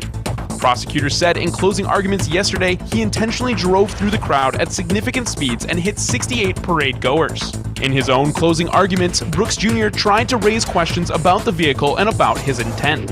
Once again, Darrell Brooks Jr. is found guilty of 76 counts, including first-degree intentional homicide, hit and run, and recklessly endangering safety for driving his SUV into the Waukesha Christmas parade last November.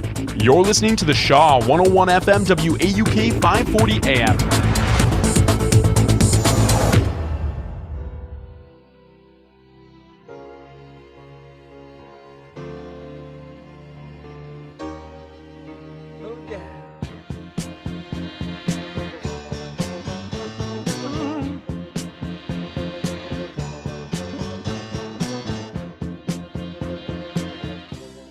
Welcome back to As Goes Wisconsin with Kristin Brey. We are halfway through the show. Jane, I just gotta say, you are killing it on the music today. Why, thank you so much. I mean, David Bowie, like top 3 for me, and I love hearing that song anytime. I just love him so much. I miss him. Yeah. Well, it's what we're gonna talk about now. All right, what we're gonna talk about now. How do you feel like COVID changed you? Yeah. How so? Got taller. Really? No. Okay. Jane? It's interesting that you say that. I am so much more conscious now when anyone coughs. Anyone. In anywhere. Because, again, for those 2 years, everyone was so hyper conscious about it and the masking and everything else. And now it's just like, we're back to the slobs we always were. Do you remember going out for like when you had to go out during the lockdown to get food, like to get groceries, and you had to cough in public and you were like, you were doing everything and you'd just be like, I don't think so. You wouldn't be shunned. Yeah. So you wouldn't have that scarlet letter. Yeah. You'd just be like, and instead of coughing, you sound like you were having a seizure. I think COVID did change me, but I think it had it had a greater mental health change, and not for the better. Like, then it got better. You know what I mean? Like it was like lockdown. Oh my gosh, I get to stay home. I'm getting paid to stay home. And then there was this thing that happened after the fact that like really got that really dark. And so like I went through some stuff, but I don't think COVID changed me physically. Like I know people who got it and still can't sense of smell and all that stuff. And I think less of the physical after effects of long COVID of having gotten sick. It's more of, did it change your personality? So if you're listening at home and you have thoughts on whether or not pre-COVID, post-COVID, not the having the virus, but the experience of the shutdown, if it changed your personality at all, we would love to hear from you. 844-967-2789. That is 844-96-PARTY. Because there was a recent study, as scientists are wont to do, that looked at how much the pandemic potentially changed your personality. And the results so far suggest that we've become less extroverted, creative, agreeable, and conscientious. So, less of all of those things. Okay, I was going to say. So less extroverted, less creative, less agreeable, less conscientious. And the declines in some of those traits were sharper among young people. Yeah. And when I read this, I think it makes more sense that it happened with young people because I don't mean any offense by this, but their personality is not fully baked. Right. And they're still very much, I think the upward trajectory or like the chart of how much we change and our personality changes over time as we get older plateaus. Probably different for different people, but I think you're kind of baked into who you're going to be mid-20s. Yeah. Your brain is fully formed by 25. Yeah. And so this is why it's hard to build new habits and break old habits and push yourself outside your comfort zone. So to a certain extent, you can do all those things and self-improvement and therapy and stuff like that. But largely a lot of who we are is who we are. And so this study found that because of the nature of, for a lot of young people, but I think a lot of us in general, of being home, dealing with people less, just having less contact, less conversations, of like forgetting how, because like even if you're going to school on Zoom or having your meetings on Zoom, you just stopped you could mute yourself. Yeah. And you didn't have to keep having conversations with people. You could insulate yourself around your own opinions, and television is very more like you can watch the TV that you love, you're And because I would say, granted, I have a pretty strong personality. I would say. What? And so I didn't feel the findings of the study didn't necessarily resonate with me as seeing a big difference in, certainly my life totally changed because had it not been for COVID, I likely wouldn't have moved back to Wisconsin. And so, all the things that have happened since I moved back probably wouldn't have happened, but I don't know if I fundamentally changed it all in my personality. Yeah. We have Mark on the phone. Oh, great. Prairie du Sac, who wants to share some of his experiences with All COVID. right. Hello, Welcome Mark. to the party. Hello. Yeah, about halfway halfway through my chemo in 2020, COVID hit. So that kind of changed how I'd be doing some of the things going into the hospital, once every 2 weeks to get my chemo, and watching what the nurses had to go through, with the reduction in the PPE they had available to them, and made me deeply appreciative of the angels that took care of me during this whole cancer thing. That that it is just a testament to our healthcare workers that that they managed to keep it going in spite of the constant attacks on them and the difficulties they had with some of the personal protective equipment they had early on because of the complete mismanagement on the part of the Trump administration, that profiting off of it, monetizing it as their whole family does. That and it's just amazing to me how appreciative people are in the service sector, no matter what they are, in the healthcare profession, how appreciative they are for you. Just a simple thank you. Mm-hmm. Yeah. I mean, because people have gotten meaner. I mean, and it is just it's tragic that people, that rather than bringing us together, that it has ignited so much, torn off some of the blinders we have on, like the incipient fascism you're kind of going at earlier. I mean, that I've been watching the PBS thing on the Holocaust, and I hear so many echoes of the hatred toward the other that came out during World War, prior to World War II, and that still lives with us, because that the rejection of the refugees is just really echoes, to me at least, what we saw then, because that a lot more people could have been saved if people would have been more open to accepting the refugees. Yeah. Absolutely. Thank you so much for the call, Mark. And I'm happy to hear that. I hope that you're in remission as far as your cancer treatment, and having to go through that during COVID. I can only imagine. I mean, people having babies, people getting treatment, like the amount. Our friend, good friend Laura, who comes on the show, who was in a coma for 3 months because she got COVID, and even when she did wake up, not being able to have her family there, and so I think. Absolutely, people who went through really traumatic things during that time, I think trauma, no matter what, can change and often does change your personality.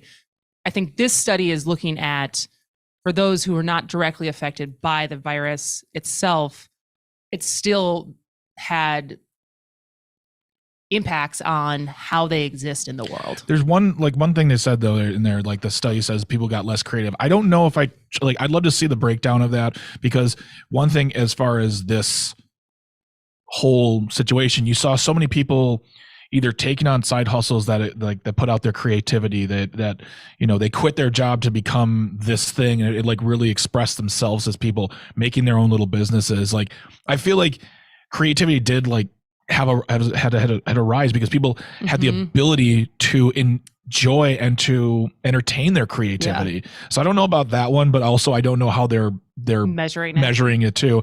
And also the agreeability. I mean, some people may be less agreeable because they're tired of things.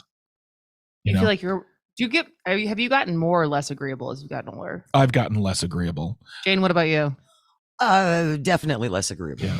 I can listen to someone's opinion anytime. I can listen to but I'm pretty steadfast in my beliefs at this point, and you would take a hard course scientific study to change my opinions, and I'm fine with that because I feel like my opinions are rooted in. Is that the definition of agreeable? Well, I mean, what do you mean? When I think of agreeable, let's look at what it actually means, because I think of agreeable as far as welcome going to along to get along. Dictionary time. What? Agreeable, enjoyable and pleasurable, pleasant, willing to agree to something. Oh, far less. I'm not pleasant at all. Oh my God. I'm a nightmare. I don't know if I've gotten more. I've gotten more rooted in my opinions. I certainly think I've gotten more open-minded, but at the end of the day, I really like being liked. And I don't know if that's going to go away. I think I like being liked in the sense of standing on stage and people finding me funny. That's the thing about being a stand-up comedian. People talk, most of us are very introverted. Yeah. We have our friends. We don't if we want to meet you after a show, it's very nice. It's you come to the show, you say thank you, or it's nice, but I don't want to sit there and really have a beer with you. It's not in my best interest. It's not in my, I want to do other things. I want to go back to the green room, but people are always shocked when they hear that too. They're like, but you're a stand-up comedian. You're on the stage. You love the spotlight. I'm like, I like controlling the rhetoric, and I like you laughing at what I'm saying. As soon as I walk off stage, the transaction is over. And you find the engagement exhausting? Yeah, I find most engagement exhausting. Yeah. And I think that's also because isn't that really the test of an introvert and an extrovert is whether human interaction drains you or energizes you? I think it also, whether or not human interaction causes you anxiety or not, because I can sit with my friend who is very extroverted and he can talk to a ton of people, and I'm fine sitting on my phone saying nothing. In fact, I like it. I'll say hello and that's it. And I don't want to sound rude, but that's just who I am. I'm happy being apart from that. Yeah. So if I can have an extroverted wingman or wing person, they can do all the talking. excellent. The moment I have to start like engaging, I start getting really nervous. Interesting. Because Jane, you said you've realized that you're more of an introvert, right? No, she's so introverted. She's not even answering. She's so introverted. She's listening to maybe music. I don't know. Anyways, did we lose Jane? Jane, are you there? The other thing with coming up right now is the fact that, kind of to do with COVID, I don't think we're going back inside at any time soon. But here's for hoping. What? No. Well, but this will be kind of the first winter where there's no real rules anymore, or there's any expectation. And so there's already flu cases are higher than usual for this time of year and are expected to soar. So get your flu shot. I need to do that. I need to get my flu shot and my COVID booster. I know, me too. But there's also COVID likely will have increased cases again. And then it sounds like there's also a new virus, RSV, that is already straining pediatric hospitals. Oh, my friend who she's a nurse. She just put up a thing that said RSV reminder: do not kiss the hands or faces of children who do not belong to you. And I was like, RSV, I don't even. So now I know what that means. There you go. It's a new virus. So I was going to kiss all the faces.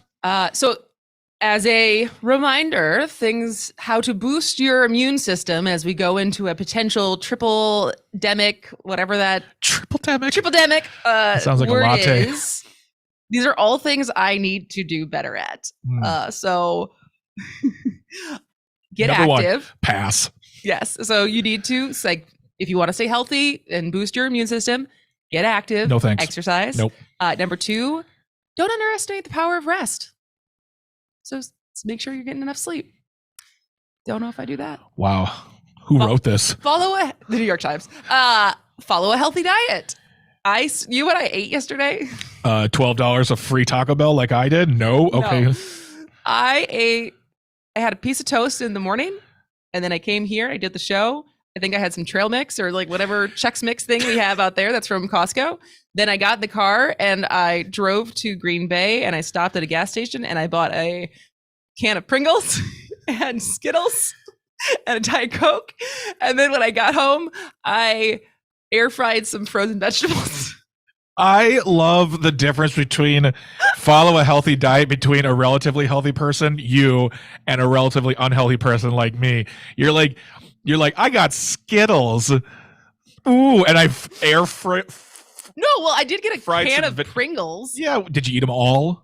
I ate half. Okay, exactly. Get on board or get out of my town here, okay? All right, now the fourth thing is keep up with pandemic precautions. And so that is cough how on to stay everyone. healthy. We got to go to break. This is As Goes Wisconsin. Our changes are taking the face I'm going through. Changes. Turn and face the strain. Changes. Ooh, look out, you rock and rollers. Changes. Turn and face the strain. Your rights are on the ballot November 8th. Voting rights, civil rights, and reproductive rights will all be in the hands of our next governor. Voting should be accessible. Democracy should be celebrated. Civil rights should be protected. Women's choices should be up to them, not politicians. Think carefully about your choice and vote November 8th. Go to myvote.wi.gov to find out how and where to vote. Paid for by Blue Sky Waukesha. Multi-millionaire Senator Ron Johnson won't stop trying to cut our Social Security. But you don't have to take my word for it. He just keeps saying it. Talking about benefit cuts. Do you need to reduce benefits, maybe on a means-tested basis? Or forcing seniors to work longer. But you have to factor that in the programs, probably in terms of raising retirement ages. And if that wasn't scary enough, now he's saying Social Security shouldn't even be guaranteed. And if politicians in Washington didn't renew it every year, it should end. I guess ending Social Security isn't a big deal if you're as rich as Senator Ron Johnson. But for the rest of us seniors, it's a matter of life and death, literally. Paid for by AFT Solidarity, www.aft.org, and not authorized by any candidate or candidates committee. AFT Solidarity is responsible for the content of this advertising. Here's your updated forecast on the Shaw. Partly cloudy skies this afternoon with daytime highs approaching 52. Northwesterly winds 10 to 15 miles an hour. Clear skies tonight, lows dip down to about 33. Mainly sunny skies tomorrow, high temperatures reach up to 54. Dry with temperatures near average Friday and Saturday and highs in the upper 50s. For Civic Media, I'm meteorologist Eric Height. Currently, it's 41 degrees.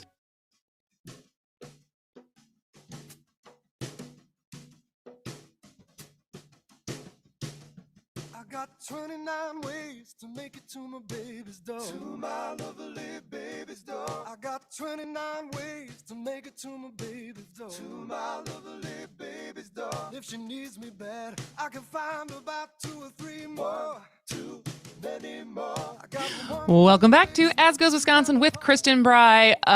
Greg wants to talk more about the differences in our diet. Kristin Brey and resident guy, it's Greg Buck. It's Wednesday. We need to just cut a recording of that. Oh, and have that be the intro for every Wednesday. I will bring my guitar in. Oh, there you go. You told me what a good guitar riff you on. What was that? Use my guitar hands. My guitar hands, my guitar fingers. Do you play any instruments at all? I recently, when I was up in Wisconsin Rapids, at some point earlier this month, my mom I was up there for my grandfather's funeral, and my mom had been going through pictures to put on boards, as you do at visitations. And there was a picture of me when I was in the 5th grade. And that was the one year I played the saxophone. And I think I was in like pajamas, and I was playing the saxophone. And I had it, I looked like Kenny G. No, it's Kenny G or... It's Kenny G. Kenny G. Who's he? Michael Bolton is the singer. Yeah, he's the singer. Both had the curly hair. I'm just going to request that we outro this segment with Songbird by Kenny G, because honestly, you could go as Kenny G for Halloween. My hair would have to be longer. That's fine. I feel like at one point, long-haired Kristin, that would have been a great costume. Yeah, absolutely. Maybe I'll grow it out next year. Yeah, totally. He can breathe for 45 minutes while playing saxophone. It's incredible. Like circular. Well, everyone can breathe for 45 minutes. I hope everyone breathes. Having a wood instrument. Is that what they're called? A wood? It's a woodwind instrument. Woodwind. I knew there was a word missing. There was a syllable missing in that. But I played saxophone, and then I tried to teach myself the piano because I was trying to become a better singer. And so I wanted to be able to kind of hear the notes as I was trying to become a Broadway musical theater star. Wow. That did not happen. But that brought you here. Despite the amount of money my parents spent on voice lessons. Thank you, Mom and Dad. I got better. But then I moved to LA, and I was a smoker and coffee. I drank smoked and drank coffee, and I think I ruined my vocal cords. Who wants to talk about Andrew Lloyd Webber? Do you play more than just the guitar? Yeah. What else do you play? I play. So guitar is my main instrument. That's the one I've been playing since I was 7. And the other ones I've played by picking up are bass, keyboards, and lightly keyboards. Like you have to show me the notes and I can play them, but then drums as well. So I kind of regret that. I regret not having a little bit more musical, like a piano or what about Jane? Do you play an instrument? I play piano not terribly well. I play piano at about the level as when I stopped taking lessons. Which was how old? About 7th grade. Okay. I can still read music. That's great. Yeah, that's great. But you know what I would rather have, Greg, is the people who just can't read music, but they are just naturally musical. That's such a gift. That's my I mean, I've got a gift then. No, I play by ear because I was never I can't read music at all. I mean, I could read music, but that's just who's got the time in this economy, please. But yeah, for me, like I have to listen to the music and then suss it out on the guitar, and then I can play it. I'm really incredible. Jealous of that. Yeah. Now I do have help from something called tablature, which is like where they, instead of like you look at you look at the music on a sheet of paper, it tells you where to put your fingers where on the guitar, and then you teach yourself and you learn from that. I can do both, but it's just something you learn to do. Like, like a lot of musicians don't read music. Yeah. And I do, and honestly, I do wish I read music, because you open up the world a lot more in playing and composing when you have those little extra pieces of knowledge. So yeah, I wish that is a skill set that I very deeply admire. Yeah. But I do not have the ear for it. I can appreciate it, but I can't. I wouldn't begin to understand it or understand how to start making it. I think you could do. I think anyone could do it. I think if Really? if anyone can play, if I can play guitar to the proficiency that I can, anyone can play an instrument at a basic level and go from there and learn. We're destined to be a trio. Oh my gosh! What would our band name be?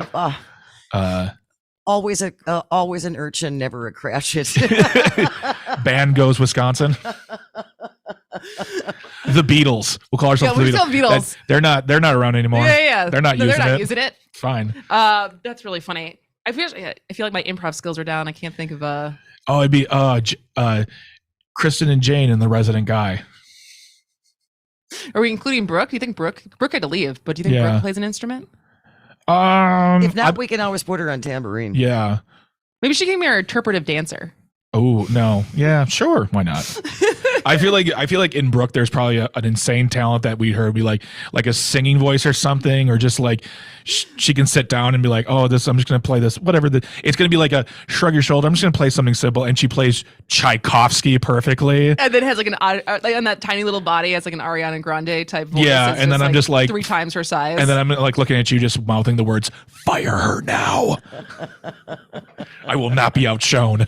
Greg, I want you to teach me how to play bass. I think that would be so much fun. I have a cigar box bass at home that Bridget bought me when she was. What does on- that mean? So a bass guitar, the body of the guitar is a cigar box.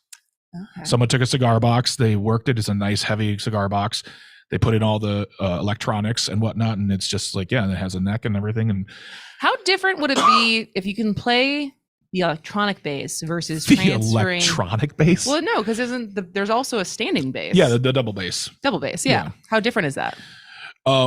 Very different. Because one has a bow. Well, you don't play that like in orchestral settings. You play the standing bass with a bow, but generally in like a jazz or blues or like band situation, you pluck it. You do this motion with the boom, and it's different because they're on a standing bass, upright bass. There's no frets. There's no little markers. So like when you look at a guitar, there's like little lines. Those are frets. There's no frets. By the way, everyone, you are riveted. I can tell right now everyone's tuning in to this portion of the show. This is what's going to get us syndication across the country. Watch out, Howard Stern and Joe Rogan. But on a bass guitar, you generally have frets. You can have fretless guitars and basses, but like that's what like on an upright bass, it's like you get a boom noise. It's really cool. If you want to listen to some amazing fretless bass playing, electric bass playing, Jaco Pastorius. How do you spell that? Jaco is his first name, and then Pastorius. Jaco Pastorius. He's one of the most influential bass players of our time. He was in a band called The Weather Report. All right. So that's a lot of information. I didn't know where we were going to go in that segment. I thought we were going to talk about my diet, but I'm happy that we didn't. Stop eating Pringles in the car. We talked about your diet. All right, we're going to take another break. This is As Goes Wisconsin. Stick with us. Stay.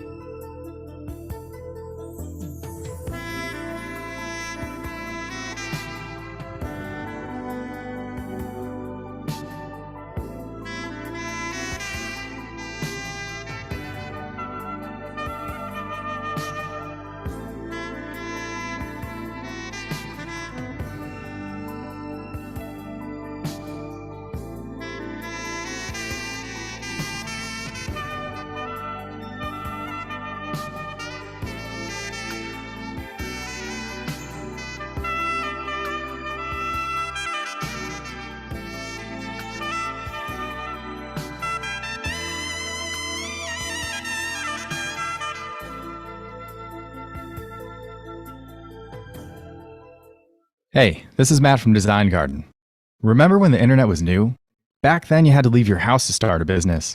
Companies used to pay programmers bags of cash to get online.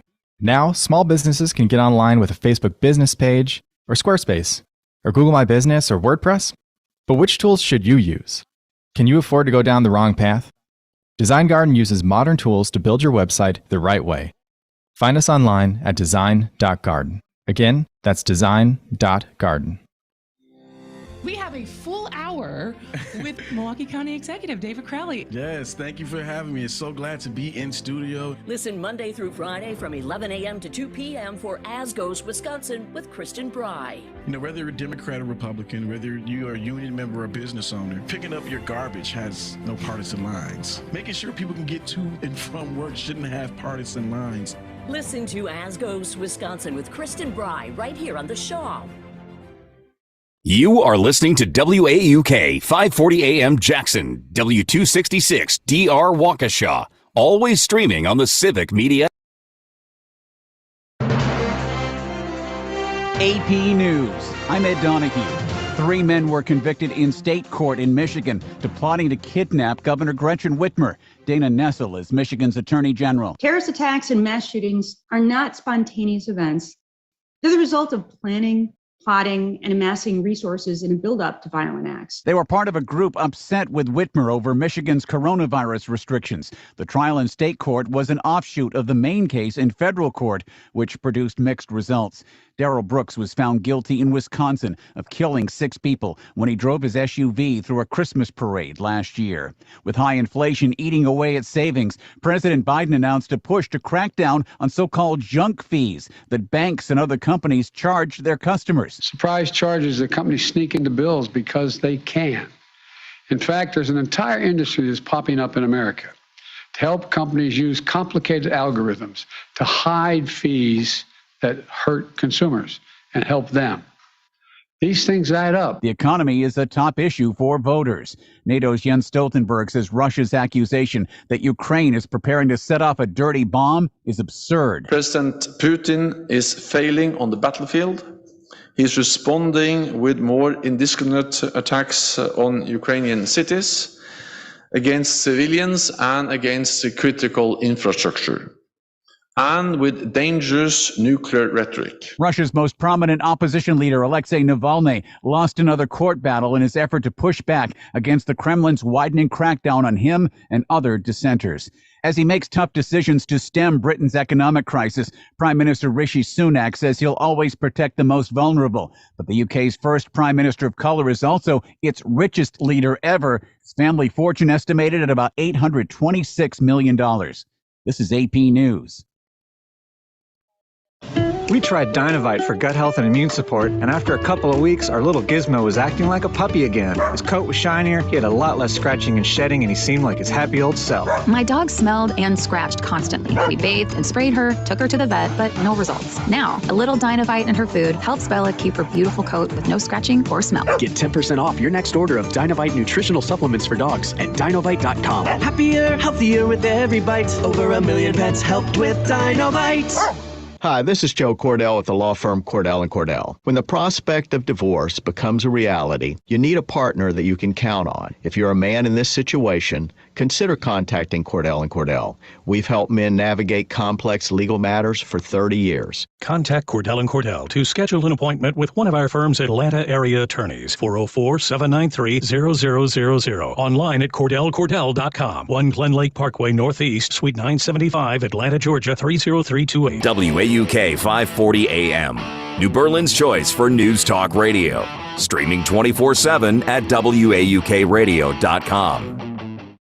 If you're looking to improve your home, you need to check out Tundraland in Waukesha. Redesign your bathroom with showers you'll want to sing in. Tundraland offers one-day installation, flexible financing, jacuzzi bath remodel, shower and bath systems, customizable options, and they have employee installers. If you mention WAUK 540 AM or 101 FM The Shaw, you can get a $500 gift card for your next project, which is great because they also do decks and cabinet refacing. Visit the showroom at 1741 Dolphin Drive in Waukesha and mention The Shaw sent you.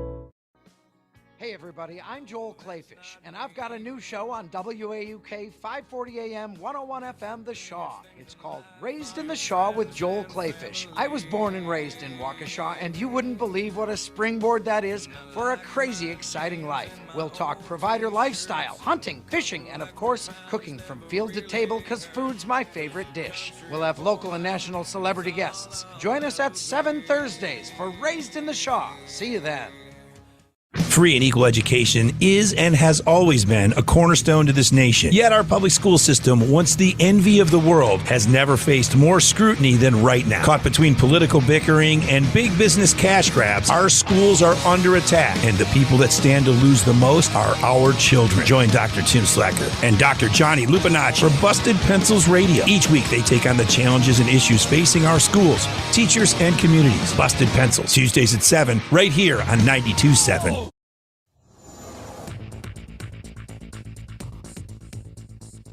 For Civic Media, I'm Luke Mathers with your headlines. The first round of student assessment tests in reading and math for the year are in for 4th and 8th graders across the country, with Wisconsin's overall scores beating the national average. When compared to 2019, the national average math scores for 4th graders dropped 5 percentage points, and Wisconsin 4th graders decreased by 1.41 points. For 8th graders nationally, scores dropped 8 points in math, and Wisconsin 8th graders decreased by 7.5 points. In reading, national scores decreased 3 points for both 4th and 8th graders. In Wisconsin, 4th graders' reading scores dropped 2 1/3 points, while 8th graders dropped just over 5 points. Education has been an important issue in the race for governor, with Republican challenger Tim Michels suggesting to further expand school choice in the state, and Democratic incumbent Tony Evers proposing to invest more funds into Wisconsin public schools to address the gaps in learning for all students. You're listening to the Shaw 101 FM WAUK 540 AM.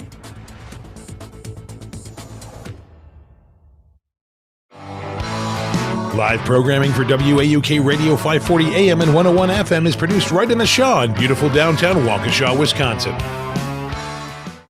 WAUK 540 AM, Brookfield's choice for news talk radio. Streaming 24/7 at WAUKradio.com.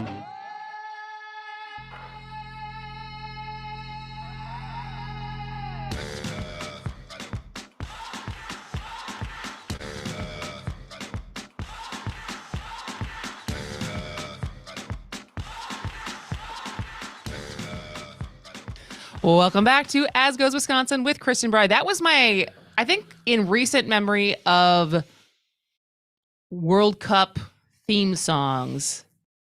Shakira for South Africa, which was what was just playing, is my favorite. That was a really fun song. I gotta say, between rewatching Ted Lasso for the umpteenth time, I've watched it like 9 times now through, and watching Welcome to Wrexham, that's the football club that Ryan Reynolds and Rob McElhenney bought. Oh, yeah. It's a good documentary, kind of like very whatever, but it's fun. Good story. I've really gotten back into watching the football. The football. I love the football. Are you excited for the World Cup? I don't know what accent that was. I think that was a weird Zsa Zsa Gabor. For the young listeners out there, Zsa Zsa Gabor got very famous for being on television slapping a cop. So, yeah, I think so. I personally have never really gotten into the World Cup because I think as like our team as America always as men's soccer, I should say. Women's soccer, yes. I mean, come on now. But when it comes to men's, it's like, oh, when are we going to get knocked out? No. So I watch it. It's fun to. I say it's. Don't you just then pick another country that you're rooting for? Generally not. Oh. I generally will just watch with excitement. Because as I have no horse in the race, and then I root for the team in the moment. So if it's like, Mexico versus Uruguay, I'm like, go Mexico. Why? I don't know. You have no reason. No reason. I would say when I have no skin in the game, I typically root for the underdog. Yeah. And that's so. Had I not in the last World Cup, had my boyfriend at the time not been French, so that was really fun. Being we were in New York, and he obviously has a Your life is so much more interesting than mine. Why do you my French boyfriend when we lived in New York rooting in the World Cup, and I'm like, hey everybody, you guys like Quick Trick breakfast sandwiches? They're a really good value and they're always available. I'm just trying to get Quick Trip to sponsor us right now. That's really what... Can I finish my story? Can I continue to make fun of you? Yes. Okay, cool.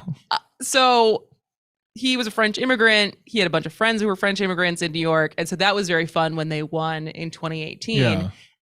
Had they not had that connection, I probably would have rooted for Croatia because they were such underdogs in the way that they kept winning.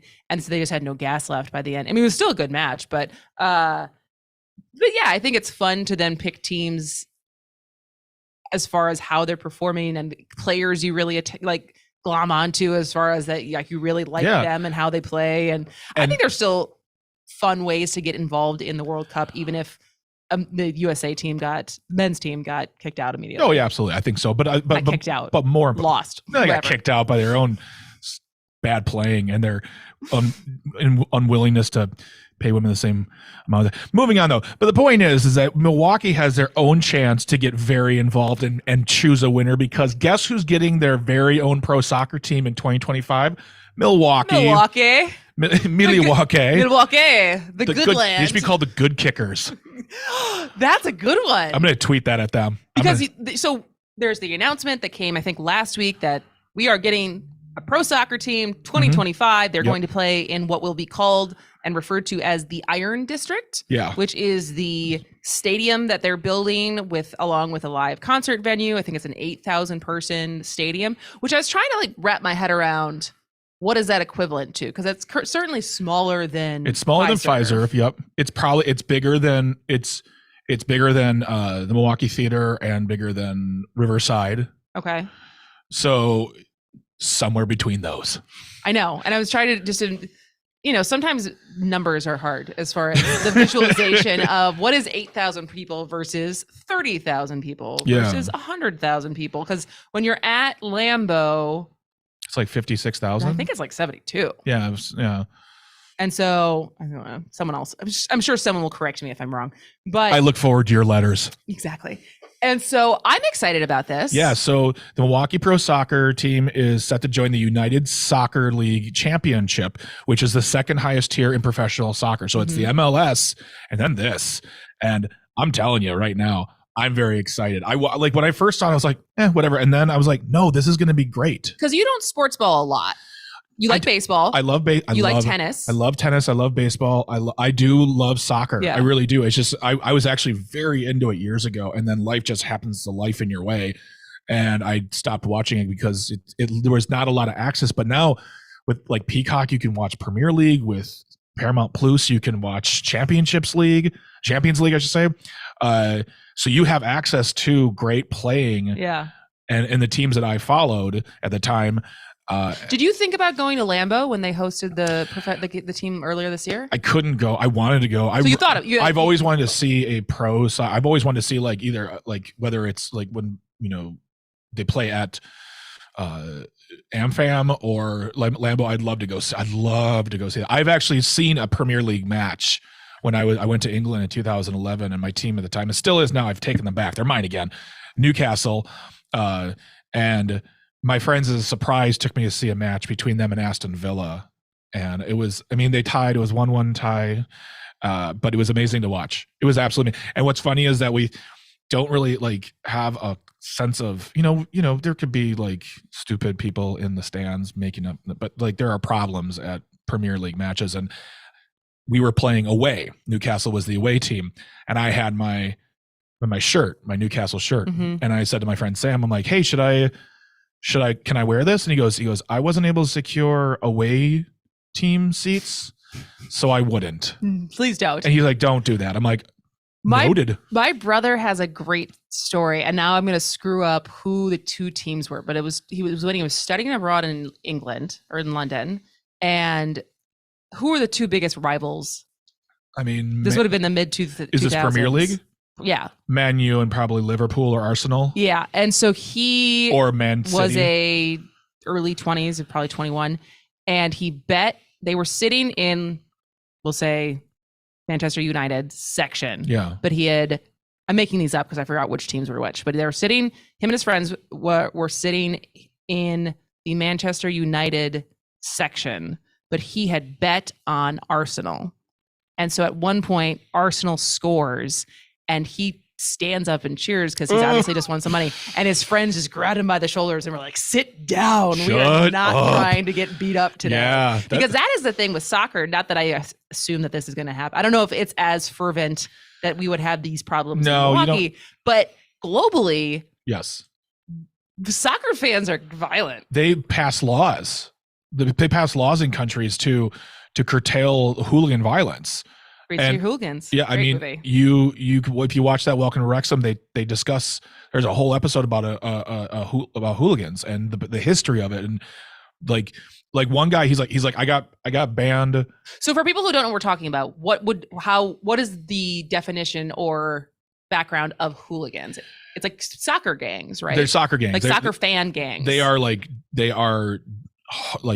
crazy devoted to a team, to a club, and they're called tiers, TIER. I think that's what they are referred to. But they are people who go to games to cheer on their team, to start trouble, to continue trouble, and to try to end that trouble. And they will get arrested by the cops. They will get thrown in jail. There've been property damage, injuries, murder have happened at the hands of hooliganism, and there are documented stories in the recent history of soccer showing this happen. And one of the guys in that episode, he talked about how he was banned from Wrexham's stadium, and he can't be within a mile of the stadium on any game day for 2 hours. Like he 2 hours, he's not allowed 2 hours before or 2 hours after, and he can't be within a mile of the actual stadium itself. So there's actually pubs in that area that are exactly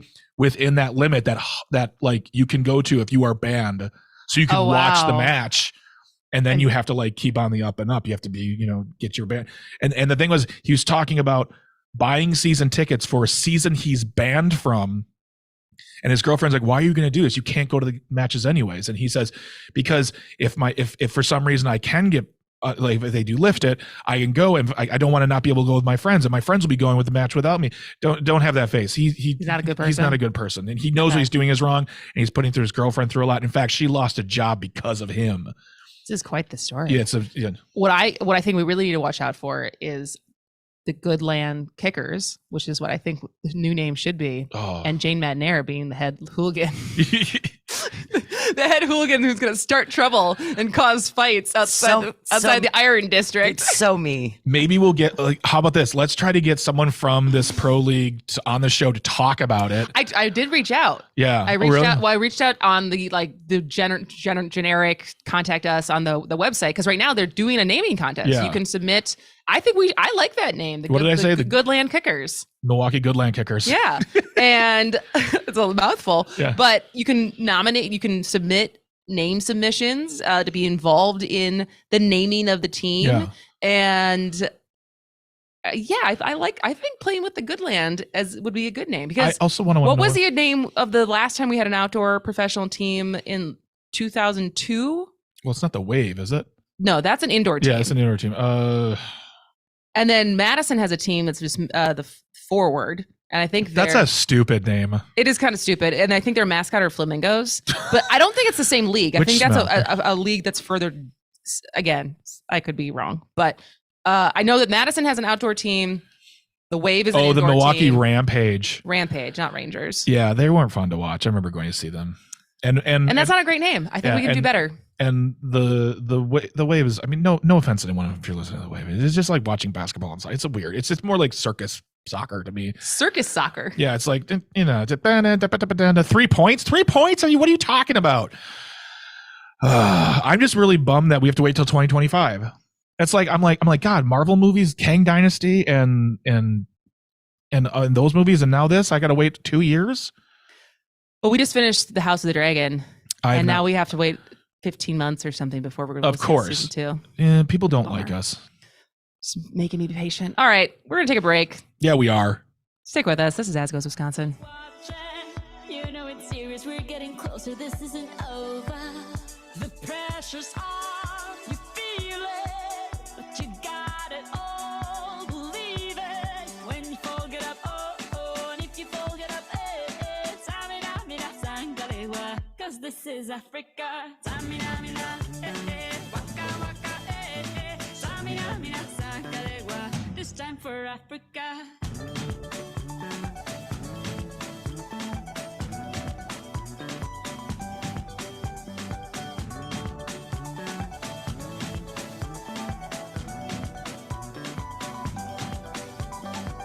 Listen to your God, this is our motto. Your time to shine, don't wait in line, y vamos por todo. Hi, everyone. Listen to my show, The Matt McNeil Show, weekday afternoons at 3 p.m. on the Shaw 101. 1 hour every weekday where we'll talk all sorts of things like politics, especially with what's going on this election season, plus a lot of other things, too. Parenting, the arts, religion, music, beer. If it matters to Wisconsin and Minnesota, we'll talk about it. Phone calls are welcome at 952-946-6205 for 1 hour each day. Come see the Train Chimp, The Matt McNeil Show with the aggressive progressive Matt McNeil, 3 p.m. weekday afternoons right here on the Shaw 101. President Trump lost the election. Joe Biden won the election. Collectively, Republicans got 1.661 million votes, 51,000 more votes than Trump got. He exhausted his cases. He exhausted the court challenges. All the Republicans voted for Trump the way they voted for the assembly candidates. He would have won. It was not rigged. It was not stolen. Donald Trump lost the election. Joe Biden won the election. It's really clear. This message was paid for by the People for People Corporation. Donate online at p4ppc.org. You've waited 12 years for this, but you just didn't know what the flavor was going to be. Nothing has tasted quite right up until now. Sometimes it tasted dumb, crazy, or even seditious. But now it tastes just right. Introducing Mandela Mash, a legit lager. This beer won't embarrass you in public. It comes in an aluminum can, not a tinfoil hat, and it was made in America, not Russia. With a clean finish, the taste doesn't lie. Mandela Mash, the only sane choice for U.S. Senate. Available only in Wisconsin. Go to MinocquaBrewingCompany.com to find where you can buy this fresh new flavor of American democracy. Forecast on the Shaw. Sunshine mixed with clouds at times this afternoon with highs around 52. Northwest winds 8 to 15 miles an hour. Lows dip down to about 33. Tonight, clear skies. High temperatures reach up to 54. Tomorrow, mainly sunny. Seasonal temps Friday and Saturday with highs in the upper 50s. For Civic Media, I'm meteorologist Derek Height. Currently, it's 41 degrees.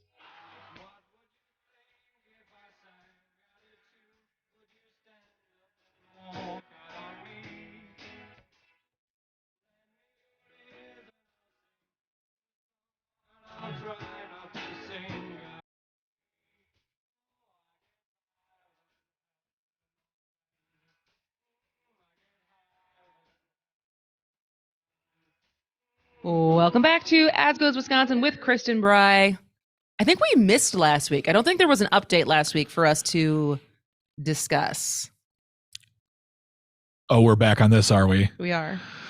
Oh, God. Because there's now a pending potential $100 million lawsuit. For those who aren't in the know at this point, we are now on chapter 5 of a chess scandal that I thought was funny for a week, and it has followed me like I don't know, STI into your trying to be an adult and having to tell people like, by the way, I have herpes. By the way, here's a chess scandal. What is? I don't know. I have no idea where I was going with that one. Well, so now it's basically been. Did we talk about that? It's been proven that. All right. So let's go back. Reset for anyone who's a new follower who is not familiar with the fact that over a month ago now, we got wind of a chess scandal that has rocked the chess world and is arguably one of the bigger scandals in sport. If you're someone who considers chess a sport in sports culture right now, as far as this year, people are very invested in what's happening. And this show is very invested. This segment of this show on Wednesdays. I'm waiting to get a call from you. I don't talk about this when you're not here. I'm waiting to get a call from you one day. Be like, we're sending you to New York to cover the press conference. The station's paying for it. We have a private jet for you. It's waiting for you at Timmerman. You need to go sit down with Hans Niemann. So, Magnus Carlsen, #1 chess player in the world, 26, 36, some older-ish. Hans Niemann is 19. That was Magnus. So Magnus is like in his 30s. Yeah. And then Hans Niemann, a 19-year-old, basically over a month ago beat him, but there was accusations of potential cheating. Creative cheating that might have involved a sex toy of some sort. And then it kept kind of going. And then there was the next time they played, Magnus Carlsen resigned the game after just one move.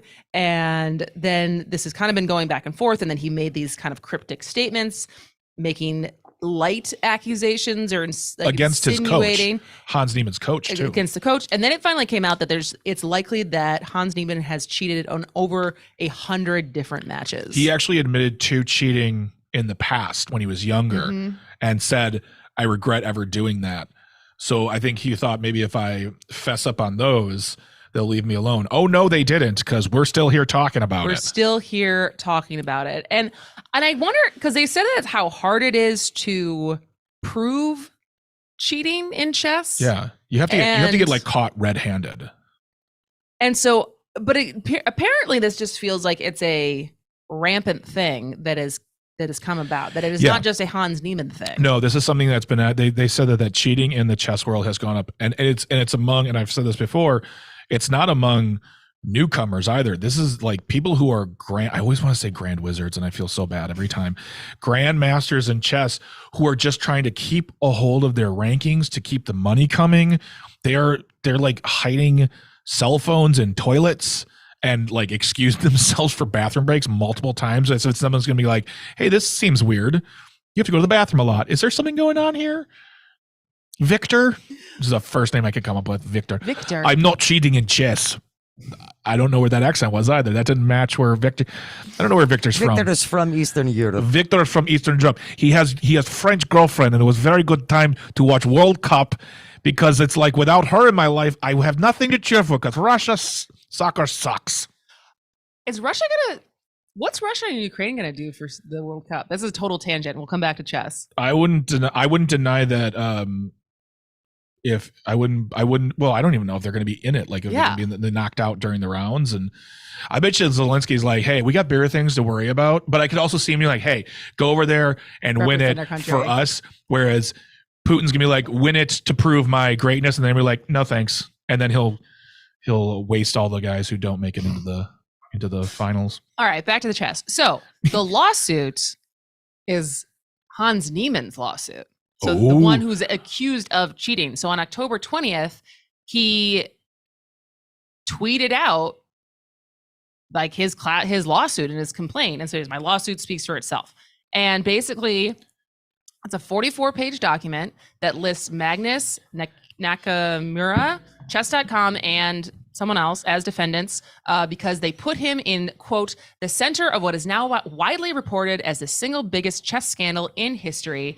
And Niemann is seeking $100 million in damages. That's like a Trump lawsuit. I want $5 billion. You make fun of my chess playing. He brings this action to recover from the devastating damages that defendants have inflicted upon his reputation, career, and life by egregiously defaming him and unlawfully colluding to blacklist him from the profession to which he has dedicated his 19 years on life. I don't know. Again, we need to get a lawyer on here to say what standing does this have. You know what? Let's take it to chapter 6. Let's bring in a lawyer. So now you're on because I feel like you're like not sold on us continuing to. I'll tell you what. this. I know a lawyer. Okay. I'll see if she can have any sort of thought on this. I'm going to send her the information, and if she can be on the show, I want to have her on the show.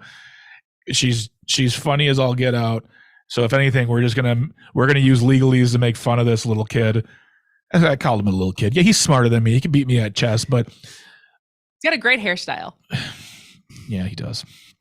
All right, that's a promise. Right, you reach out to your friend. I will reach out to my friend. Who's very funny, and also a lawyer. And knows what and can interpret. Well, I'm going to see if she how can much interpret this could be. Yes, Yeah. let's find out if she actually can say this is garbage. This is not going to go anywhere. I think she's going to say I would imagine that.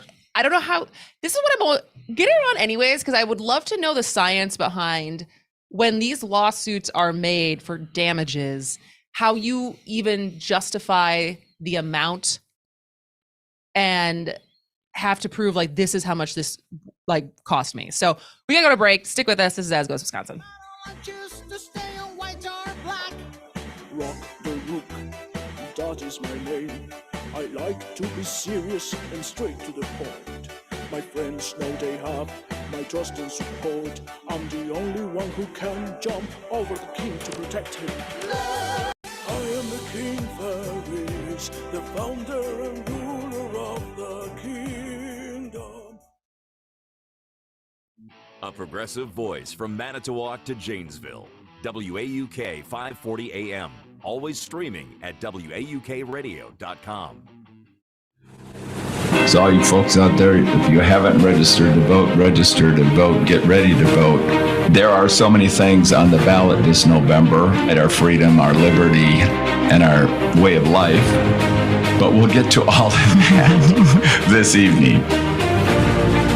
The Paul Revere Show with Mark Thompson. Listen Mondays 7 to 8 p.m. on the Shaw 101 FM and WAUK 540 AM. My fine guest, Maggie Dawn, attorney at law. I thought that the laws of the United States were supposed to evolve with societal norms. The vast majority of Americans, 70% approximately, believe that Roe v. Wade should be the law of the land. So that seems exactly contrary to the way the courts are supposed to evolve with our nation. I'll just say this. The guy in Colorado can't be forced to make a gay wedding cake, but I can be forced to make a baby. I don't know about you, but that makes no damn sense to me.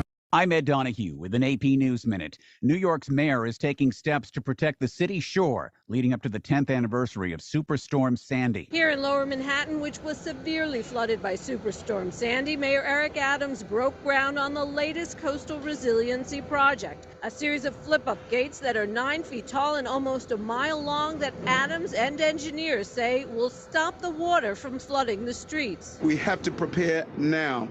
Climate change is here. It's clear, and it is a present danger. This project, Adams says, has never been built before, is supposed to be completed by 2026. The funding from the federal government. Congressman Jerry Nadler. There is no threat more existential to the future of New York City or the world than that posed by the climate crisis. I'm Julie Walker at Pier 35 in New York City. Superstorm Sandy did $65 billion in damage in 2012, much of it in New York and New Jersey. I'm Ed Donahue. We tried Dynovite for gut health and immune support, and after a couple of weeks, our little Gizmo was acting like a puppy again. His coat was shinier, he had a lot less scratching and shedding, and he seemed like his happy old self. My dog smelled and scratched constantly. We bathed and sprayed her, took her to the vet, but no results. Now, a little Dynovite in her food helps Bella keep her beautiful coat with no scratching or smell. Get 10% off your next order of Dynovite nutritional supplements for dogs at Dynovite.com. Happier, healthier with every bite. Over 1 million pets helped with Dynovite. Hi, this is Joe Cordell with the law firm Cordell & Cordell. When the prospect of divorce becomes a reality, you need a partner that you can count on. If you're a man in this situation, consider contacting Cordell & Cordell. We've helped men navigate complex legal matters for 30 years. Contact Cordell & Cordell to schedule an appointment with one of our firm's Atlanta area attorneys. 404-793-0000. Online at CordellCordell.com. 1 Glen Lake Parkway Northeast, Suite 975, Atlanta, Georgia 30328.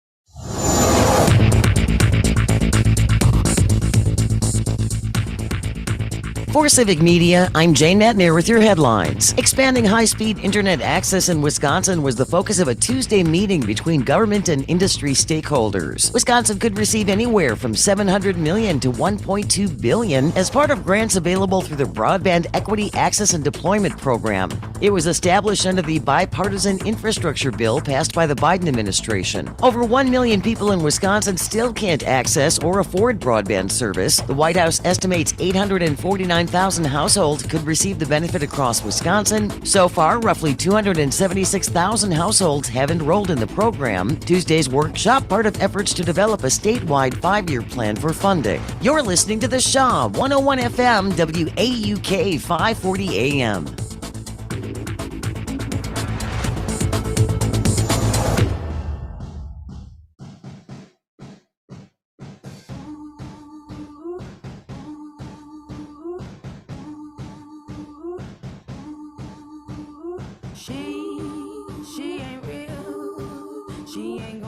Welcome back to As Goes Wisconsin with Kristin, Brey.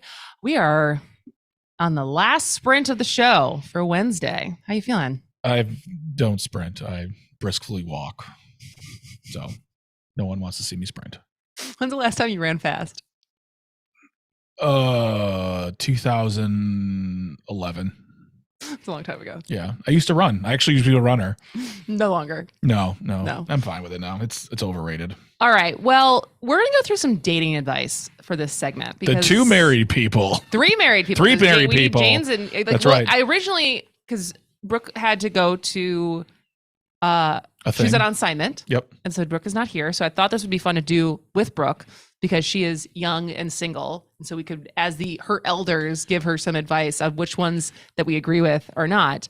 But Vice came out with their 24 things you need to know about dating. And so I thought the three of us could go through as three different generations of people who have found enough success with dating that we are now married. But after, at least I will speak for myself, a fair amount of trial and error.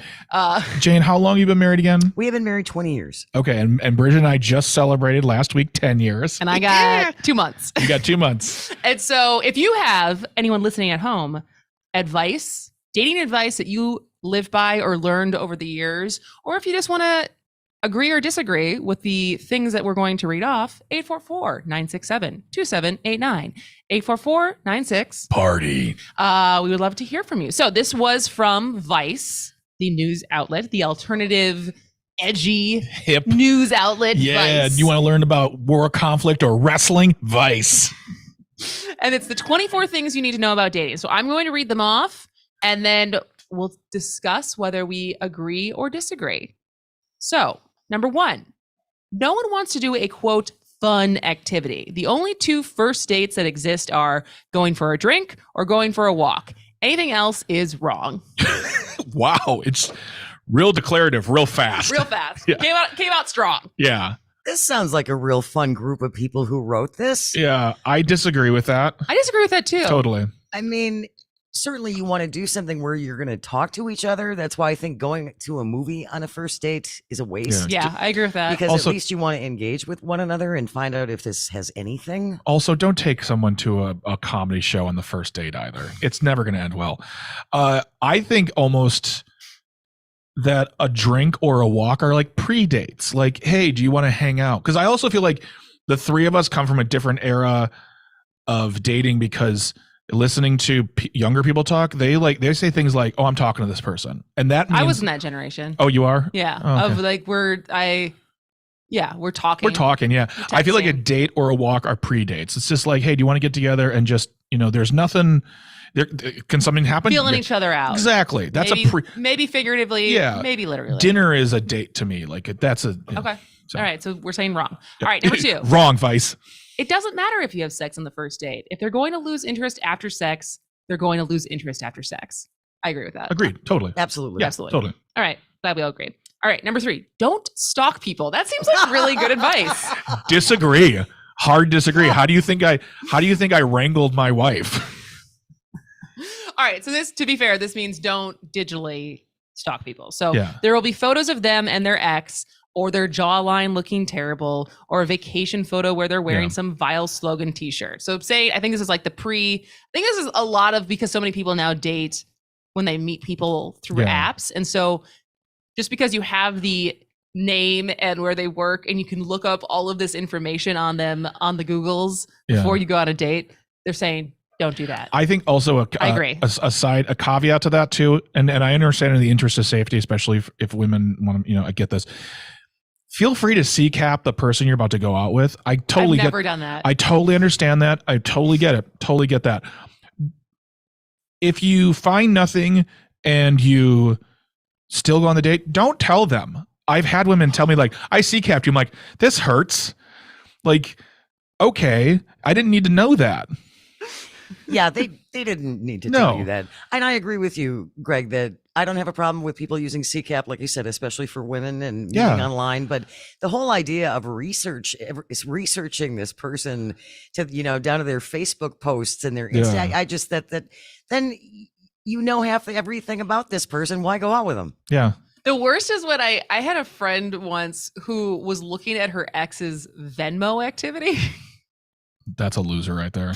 And started seeing if there was like payments to new women that he was potentially dating. I was like, oh, friend. I mean, you need to calm down. All right, number 4. Number 4. allow yourself to be excited. Dating should generally be pleasant, not something to be constantly stressing about. I agree with that. I think I understand, especially in comedy, we like to talk about dating and the dating apps and stuff like that. But like, if you're constantly like, oh, I'm going on this date, I'm like, why you're going on a date? If the first thing you're like, ugh, like, don't do it. I agree. Be excited, have fun. Yeah, Live your life. If you're dreading it, that is a sign. Yeah. Yes. That maybe you're not ready yet. No. Yes. I agree. All right, number 5. It's not you. It's not because you've got huge calves or a giant spot in your forehead. It's because dating sucks right now. I can't speak to that, honestly. I truly can't. I would say I would speak to that only through my friends who are currently single, and I would say yes, it's not you. It's just like it takes the right person. Yeah, so I mean, sometimes it's a lot of. And I think that's a very, like, that's a weird statement to make, because when has dating ever been amazing? Was there ever a golden age of dating? Like I was a man when I was dating back in 87. Holy cow. It was a great time it's always been terrible. It's just now we got technology. It's terrible if you're not finding anybody. Mm-hmm. It's great if you've met someone. To say dating sucks right now is a nothing statement. It doesn't make sense. Or it's great, I guess, if you like dating. I'm gonna write that for me, down. when I was I'm single, writing that down for a bit. There you go. When I was single at a certain point, when I was living in San Francisco, I genuinely and generally like meeting new people. Yeah. And so for me, as an extroverted person, going out and meeting people was not as much of a drag as I think for some friends who are introverts or busy or whatever. And so for me, it was, and because of the apps, it was very fun and a way to meet people that I probably would have otherwise not met. And so, but then it gets old if you're actually trying to meet a person that you can be in a committed relationship with. Then I think that's when dating feels like it really sucks versus and gets discouraging. Yeah. Versus I'm just having fun. Also, I'd just like to point out another story, Kristin. When I was living in San Francisco, have you ever lived in a boring place? Have you ever lived like when I was living in Neshota? No.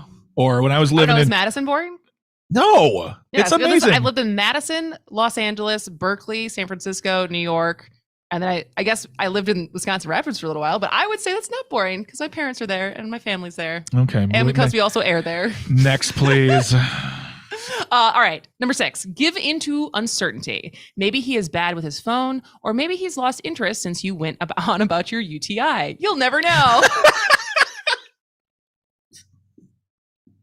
We're always testing what we're allowed to say on the radio. Is this just for women? Is this I don't think so. I think Vice gets okay. People, I mean, their target audience is both genders. That just sounds like say, hey man, let it go. Like you gotta just be easy breezy. Well, I think it's also because sometimes grammatically, instead of doing he, she, because grammatically it's not correct to necessarily say they. So maybe they're just choosing that gender. I don't know if this is targeted. Watch a TikTok that actually prove that they is absolutely fine to use. So. Yeah, whatever. Texter from the 715 says dating sucks.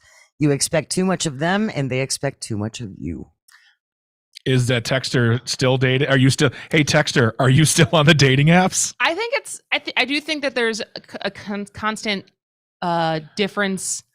It's the limited information constantly, right? So you can match with someone or meet someone and not necessarily have full information of if they're not over their ex, if they're how many other people they're talking to at the same time, if they're more serious about this one person, but they're just kind of keeping their options open because they haven't had that conversation of what they both want and how serious it is. And so then becomes ghosting, right? And so I would say, yes, it's the expectations and it's the lack of communication. It's absolutely nothing new though, because it's just digitalized now. It's now it like I said, dating apparently has always sucked. Yeah.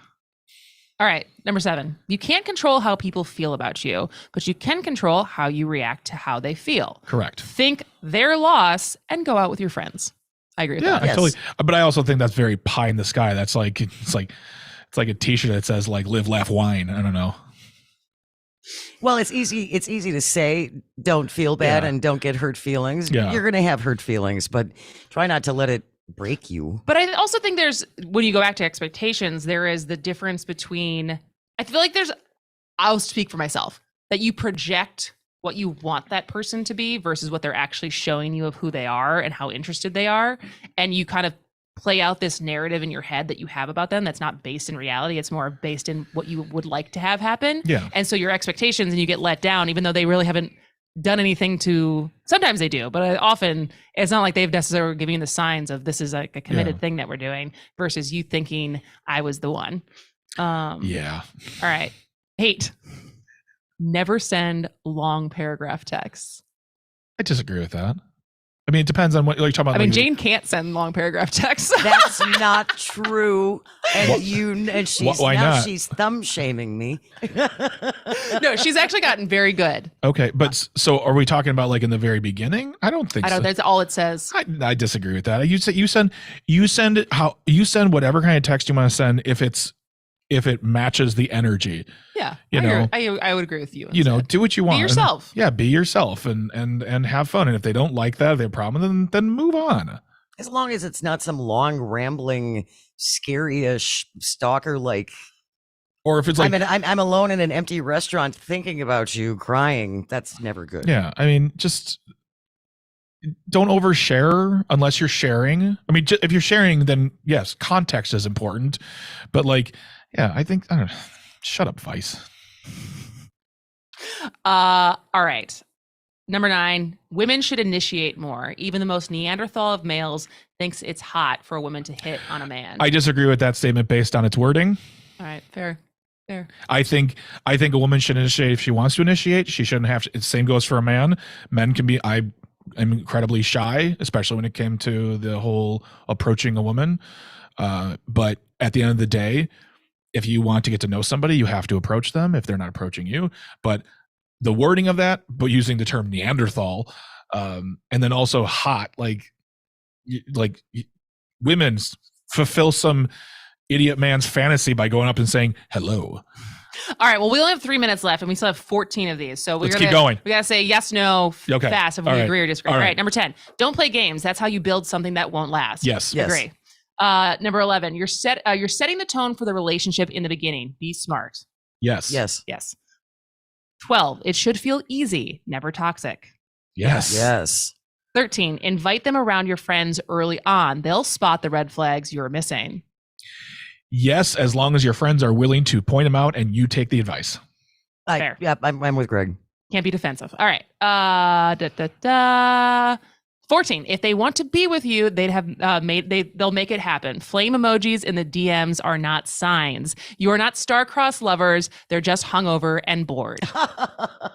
Agree. That was a lot of words, but sure, I guess. Yeah, I'll go with that. I'm going to start sending both of you Yeah. flame emojis in the DMs. 15. Sometimes you have to block them. Yes. Sure. 16. Never use someone to make yourself feel better about someone else. They will never compare, and that will make you feel worse. Yes, and you also hurt that other person. Agreed. Yes. 17. Remember, men can't take pictures and always look better in real life. What is that? Wait, say that again? I think this goes back to dating on dating apps. Yeah. Of judging men by what they look like in their pictures on a dating app.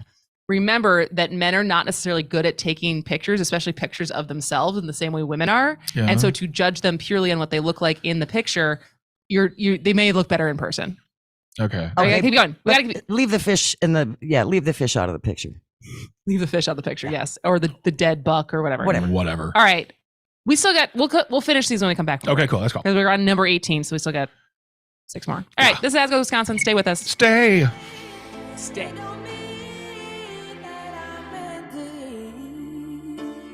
People say crazy things. Just 'cause I said it, don't mean that I meant it. Just 'cause you heard it.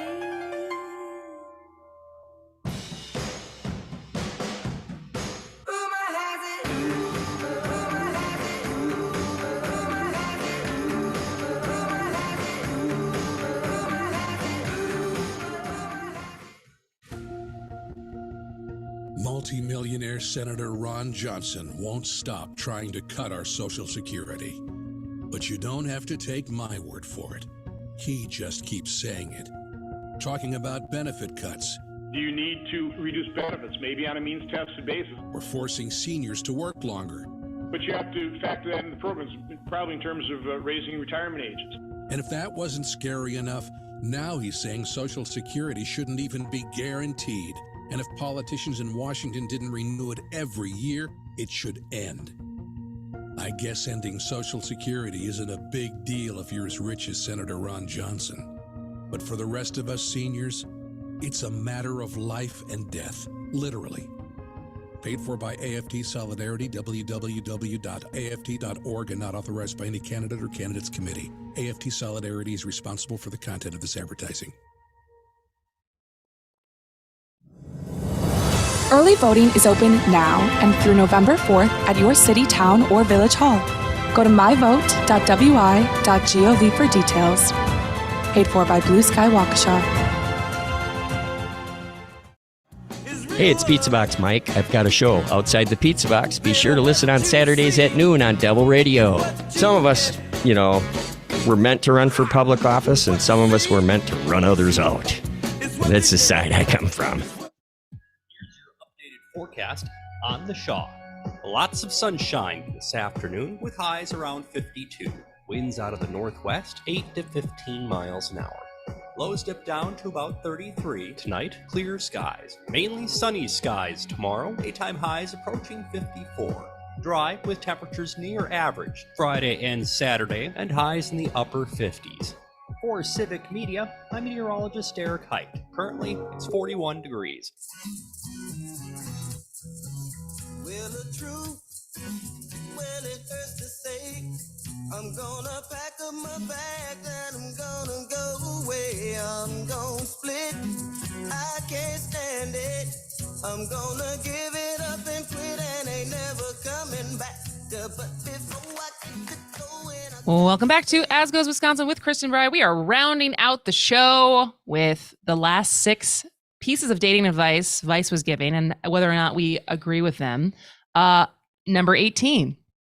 Widen out your quote type. Yes.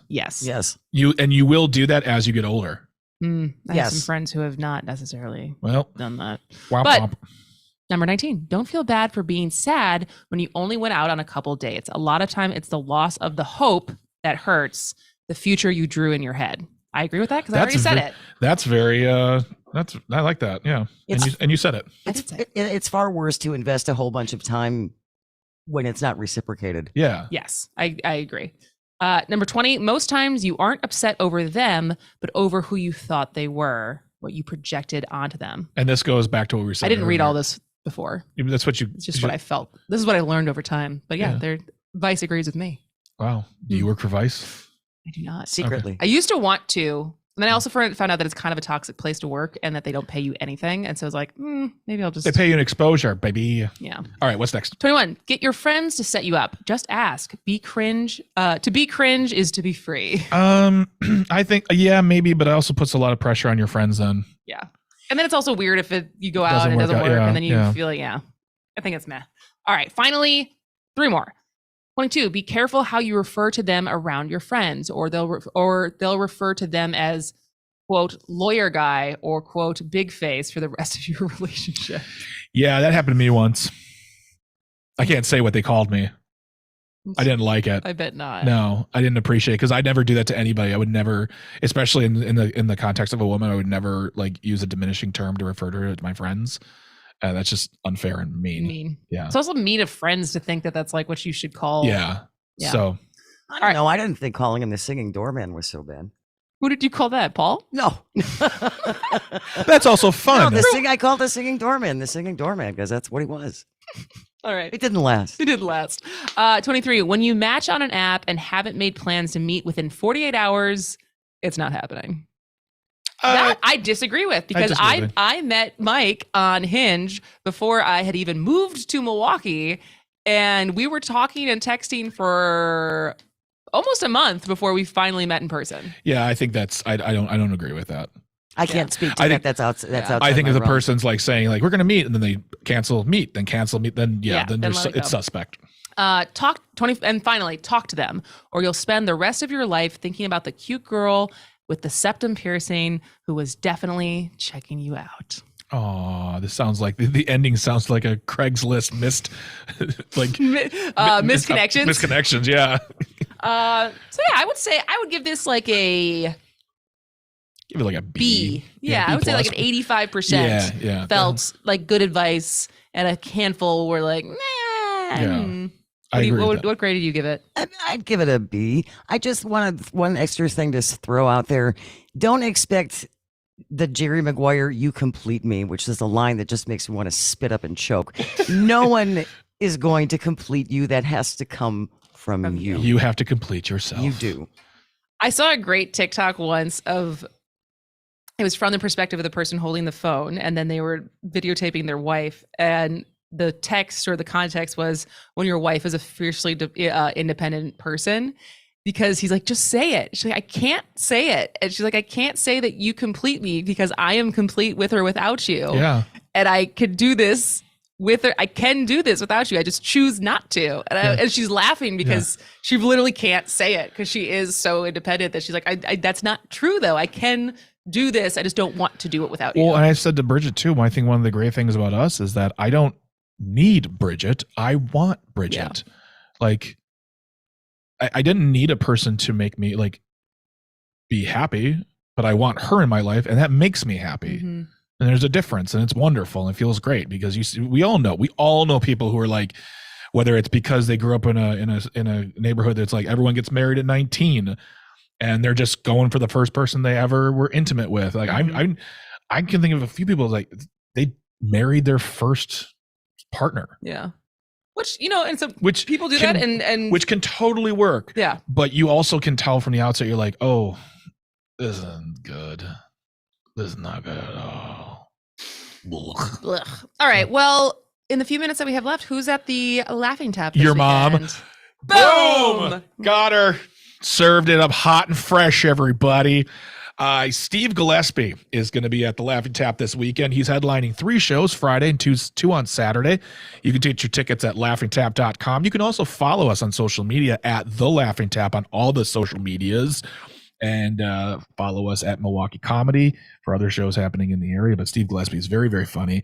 What's his shtick? What's his like vibe? Very great observational humor, very high energy, and I don't want to say takes a liberal bent. I mean, he's obviously a liberal when you talk to him and when you see him on stage, but just very easy to point out the inaccuracies of statements that people make in context when it comes to things like taking away women's rights and blah, blah, things like that. Does like he cry on stage? No, he doesn't. Okay. He's not a Kristin Brey. More like a Kristin Cry, am I right? This resident guy's got jokes. Resident guy got jokes. What? So yeah, go to laughingtap.com for your tickets for Steve Gillespie, 3 shows this weekend. And come and see me. There You can hang out. We high five and tell me. Hey, I'll tell you what. Everyone listening, if you come to the Laughing Tap and you tell me, "Hey, Greg, I heard you on the radio," and I don't know you, it can't be one of my friends. I'll buy you a drink. We need like it's like the discount code. Yeah. What's the discount code? The secret passcode. You just have to give me a high five and say, "Heard you on Asgos, Wisconsin, Greg." There you go. If you don't want a high five, fist bump, elbow bump, a hearty finger pistols. Hug? Will you hug a stranger? Probably not. Okay. No, not down with that. That's a good. We should do that every week. Yeah. See, we can start tracking how many people we're driving. If this is worth your time for 3 hours every week. You have to pay for a ticket because we are a small business, but I will buy you a regular type to drink. Yeah. I'll get you a drink. That's a good. I'm surprised we didn't think of that earlier. I'm tempted. Ooh. You don't count. I was going to say, you're not a stranger. Employees and friends of the station are excluded from the Jane, contest. we should go together. I would love that. You both would really, really love Steve. And Steve has, I don't know his opener, I've never met him, but we also have Rachel Hall from Chicago hosting, and Rachel is hilarious. Just met her last week. So it's going to be a fun time. Yeah. All right. Well, sold. Done. I'll see you there. Will I, though? I got to ask Mike what our plans Oh, you are. have to ask a man? No, I'm just saying, maybe he made plans for us. I don't know. I didn't need a nap. Back off. All right. I need Pringles. Stick around for Dueling Tangents with Luke and Brian, or the Chad Holmes Show if you're in Wausau. And for us, that'll do it. We'll be back tomorrow. This has been As Goes Wisconsin. Great show. Great show.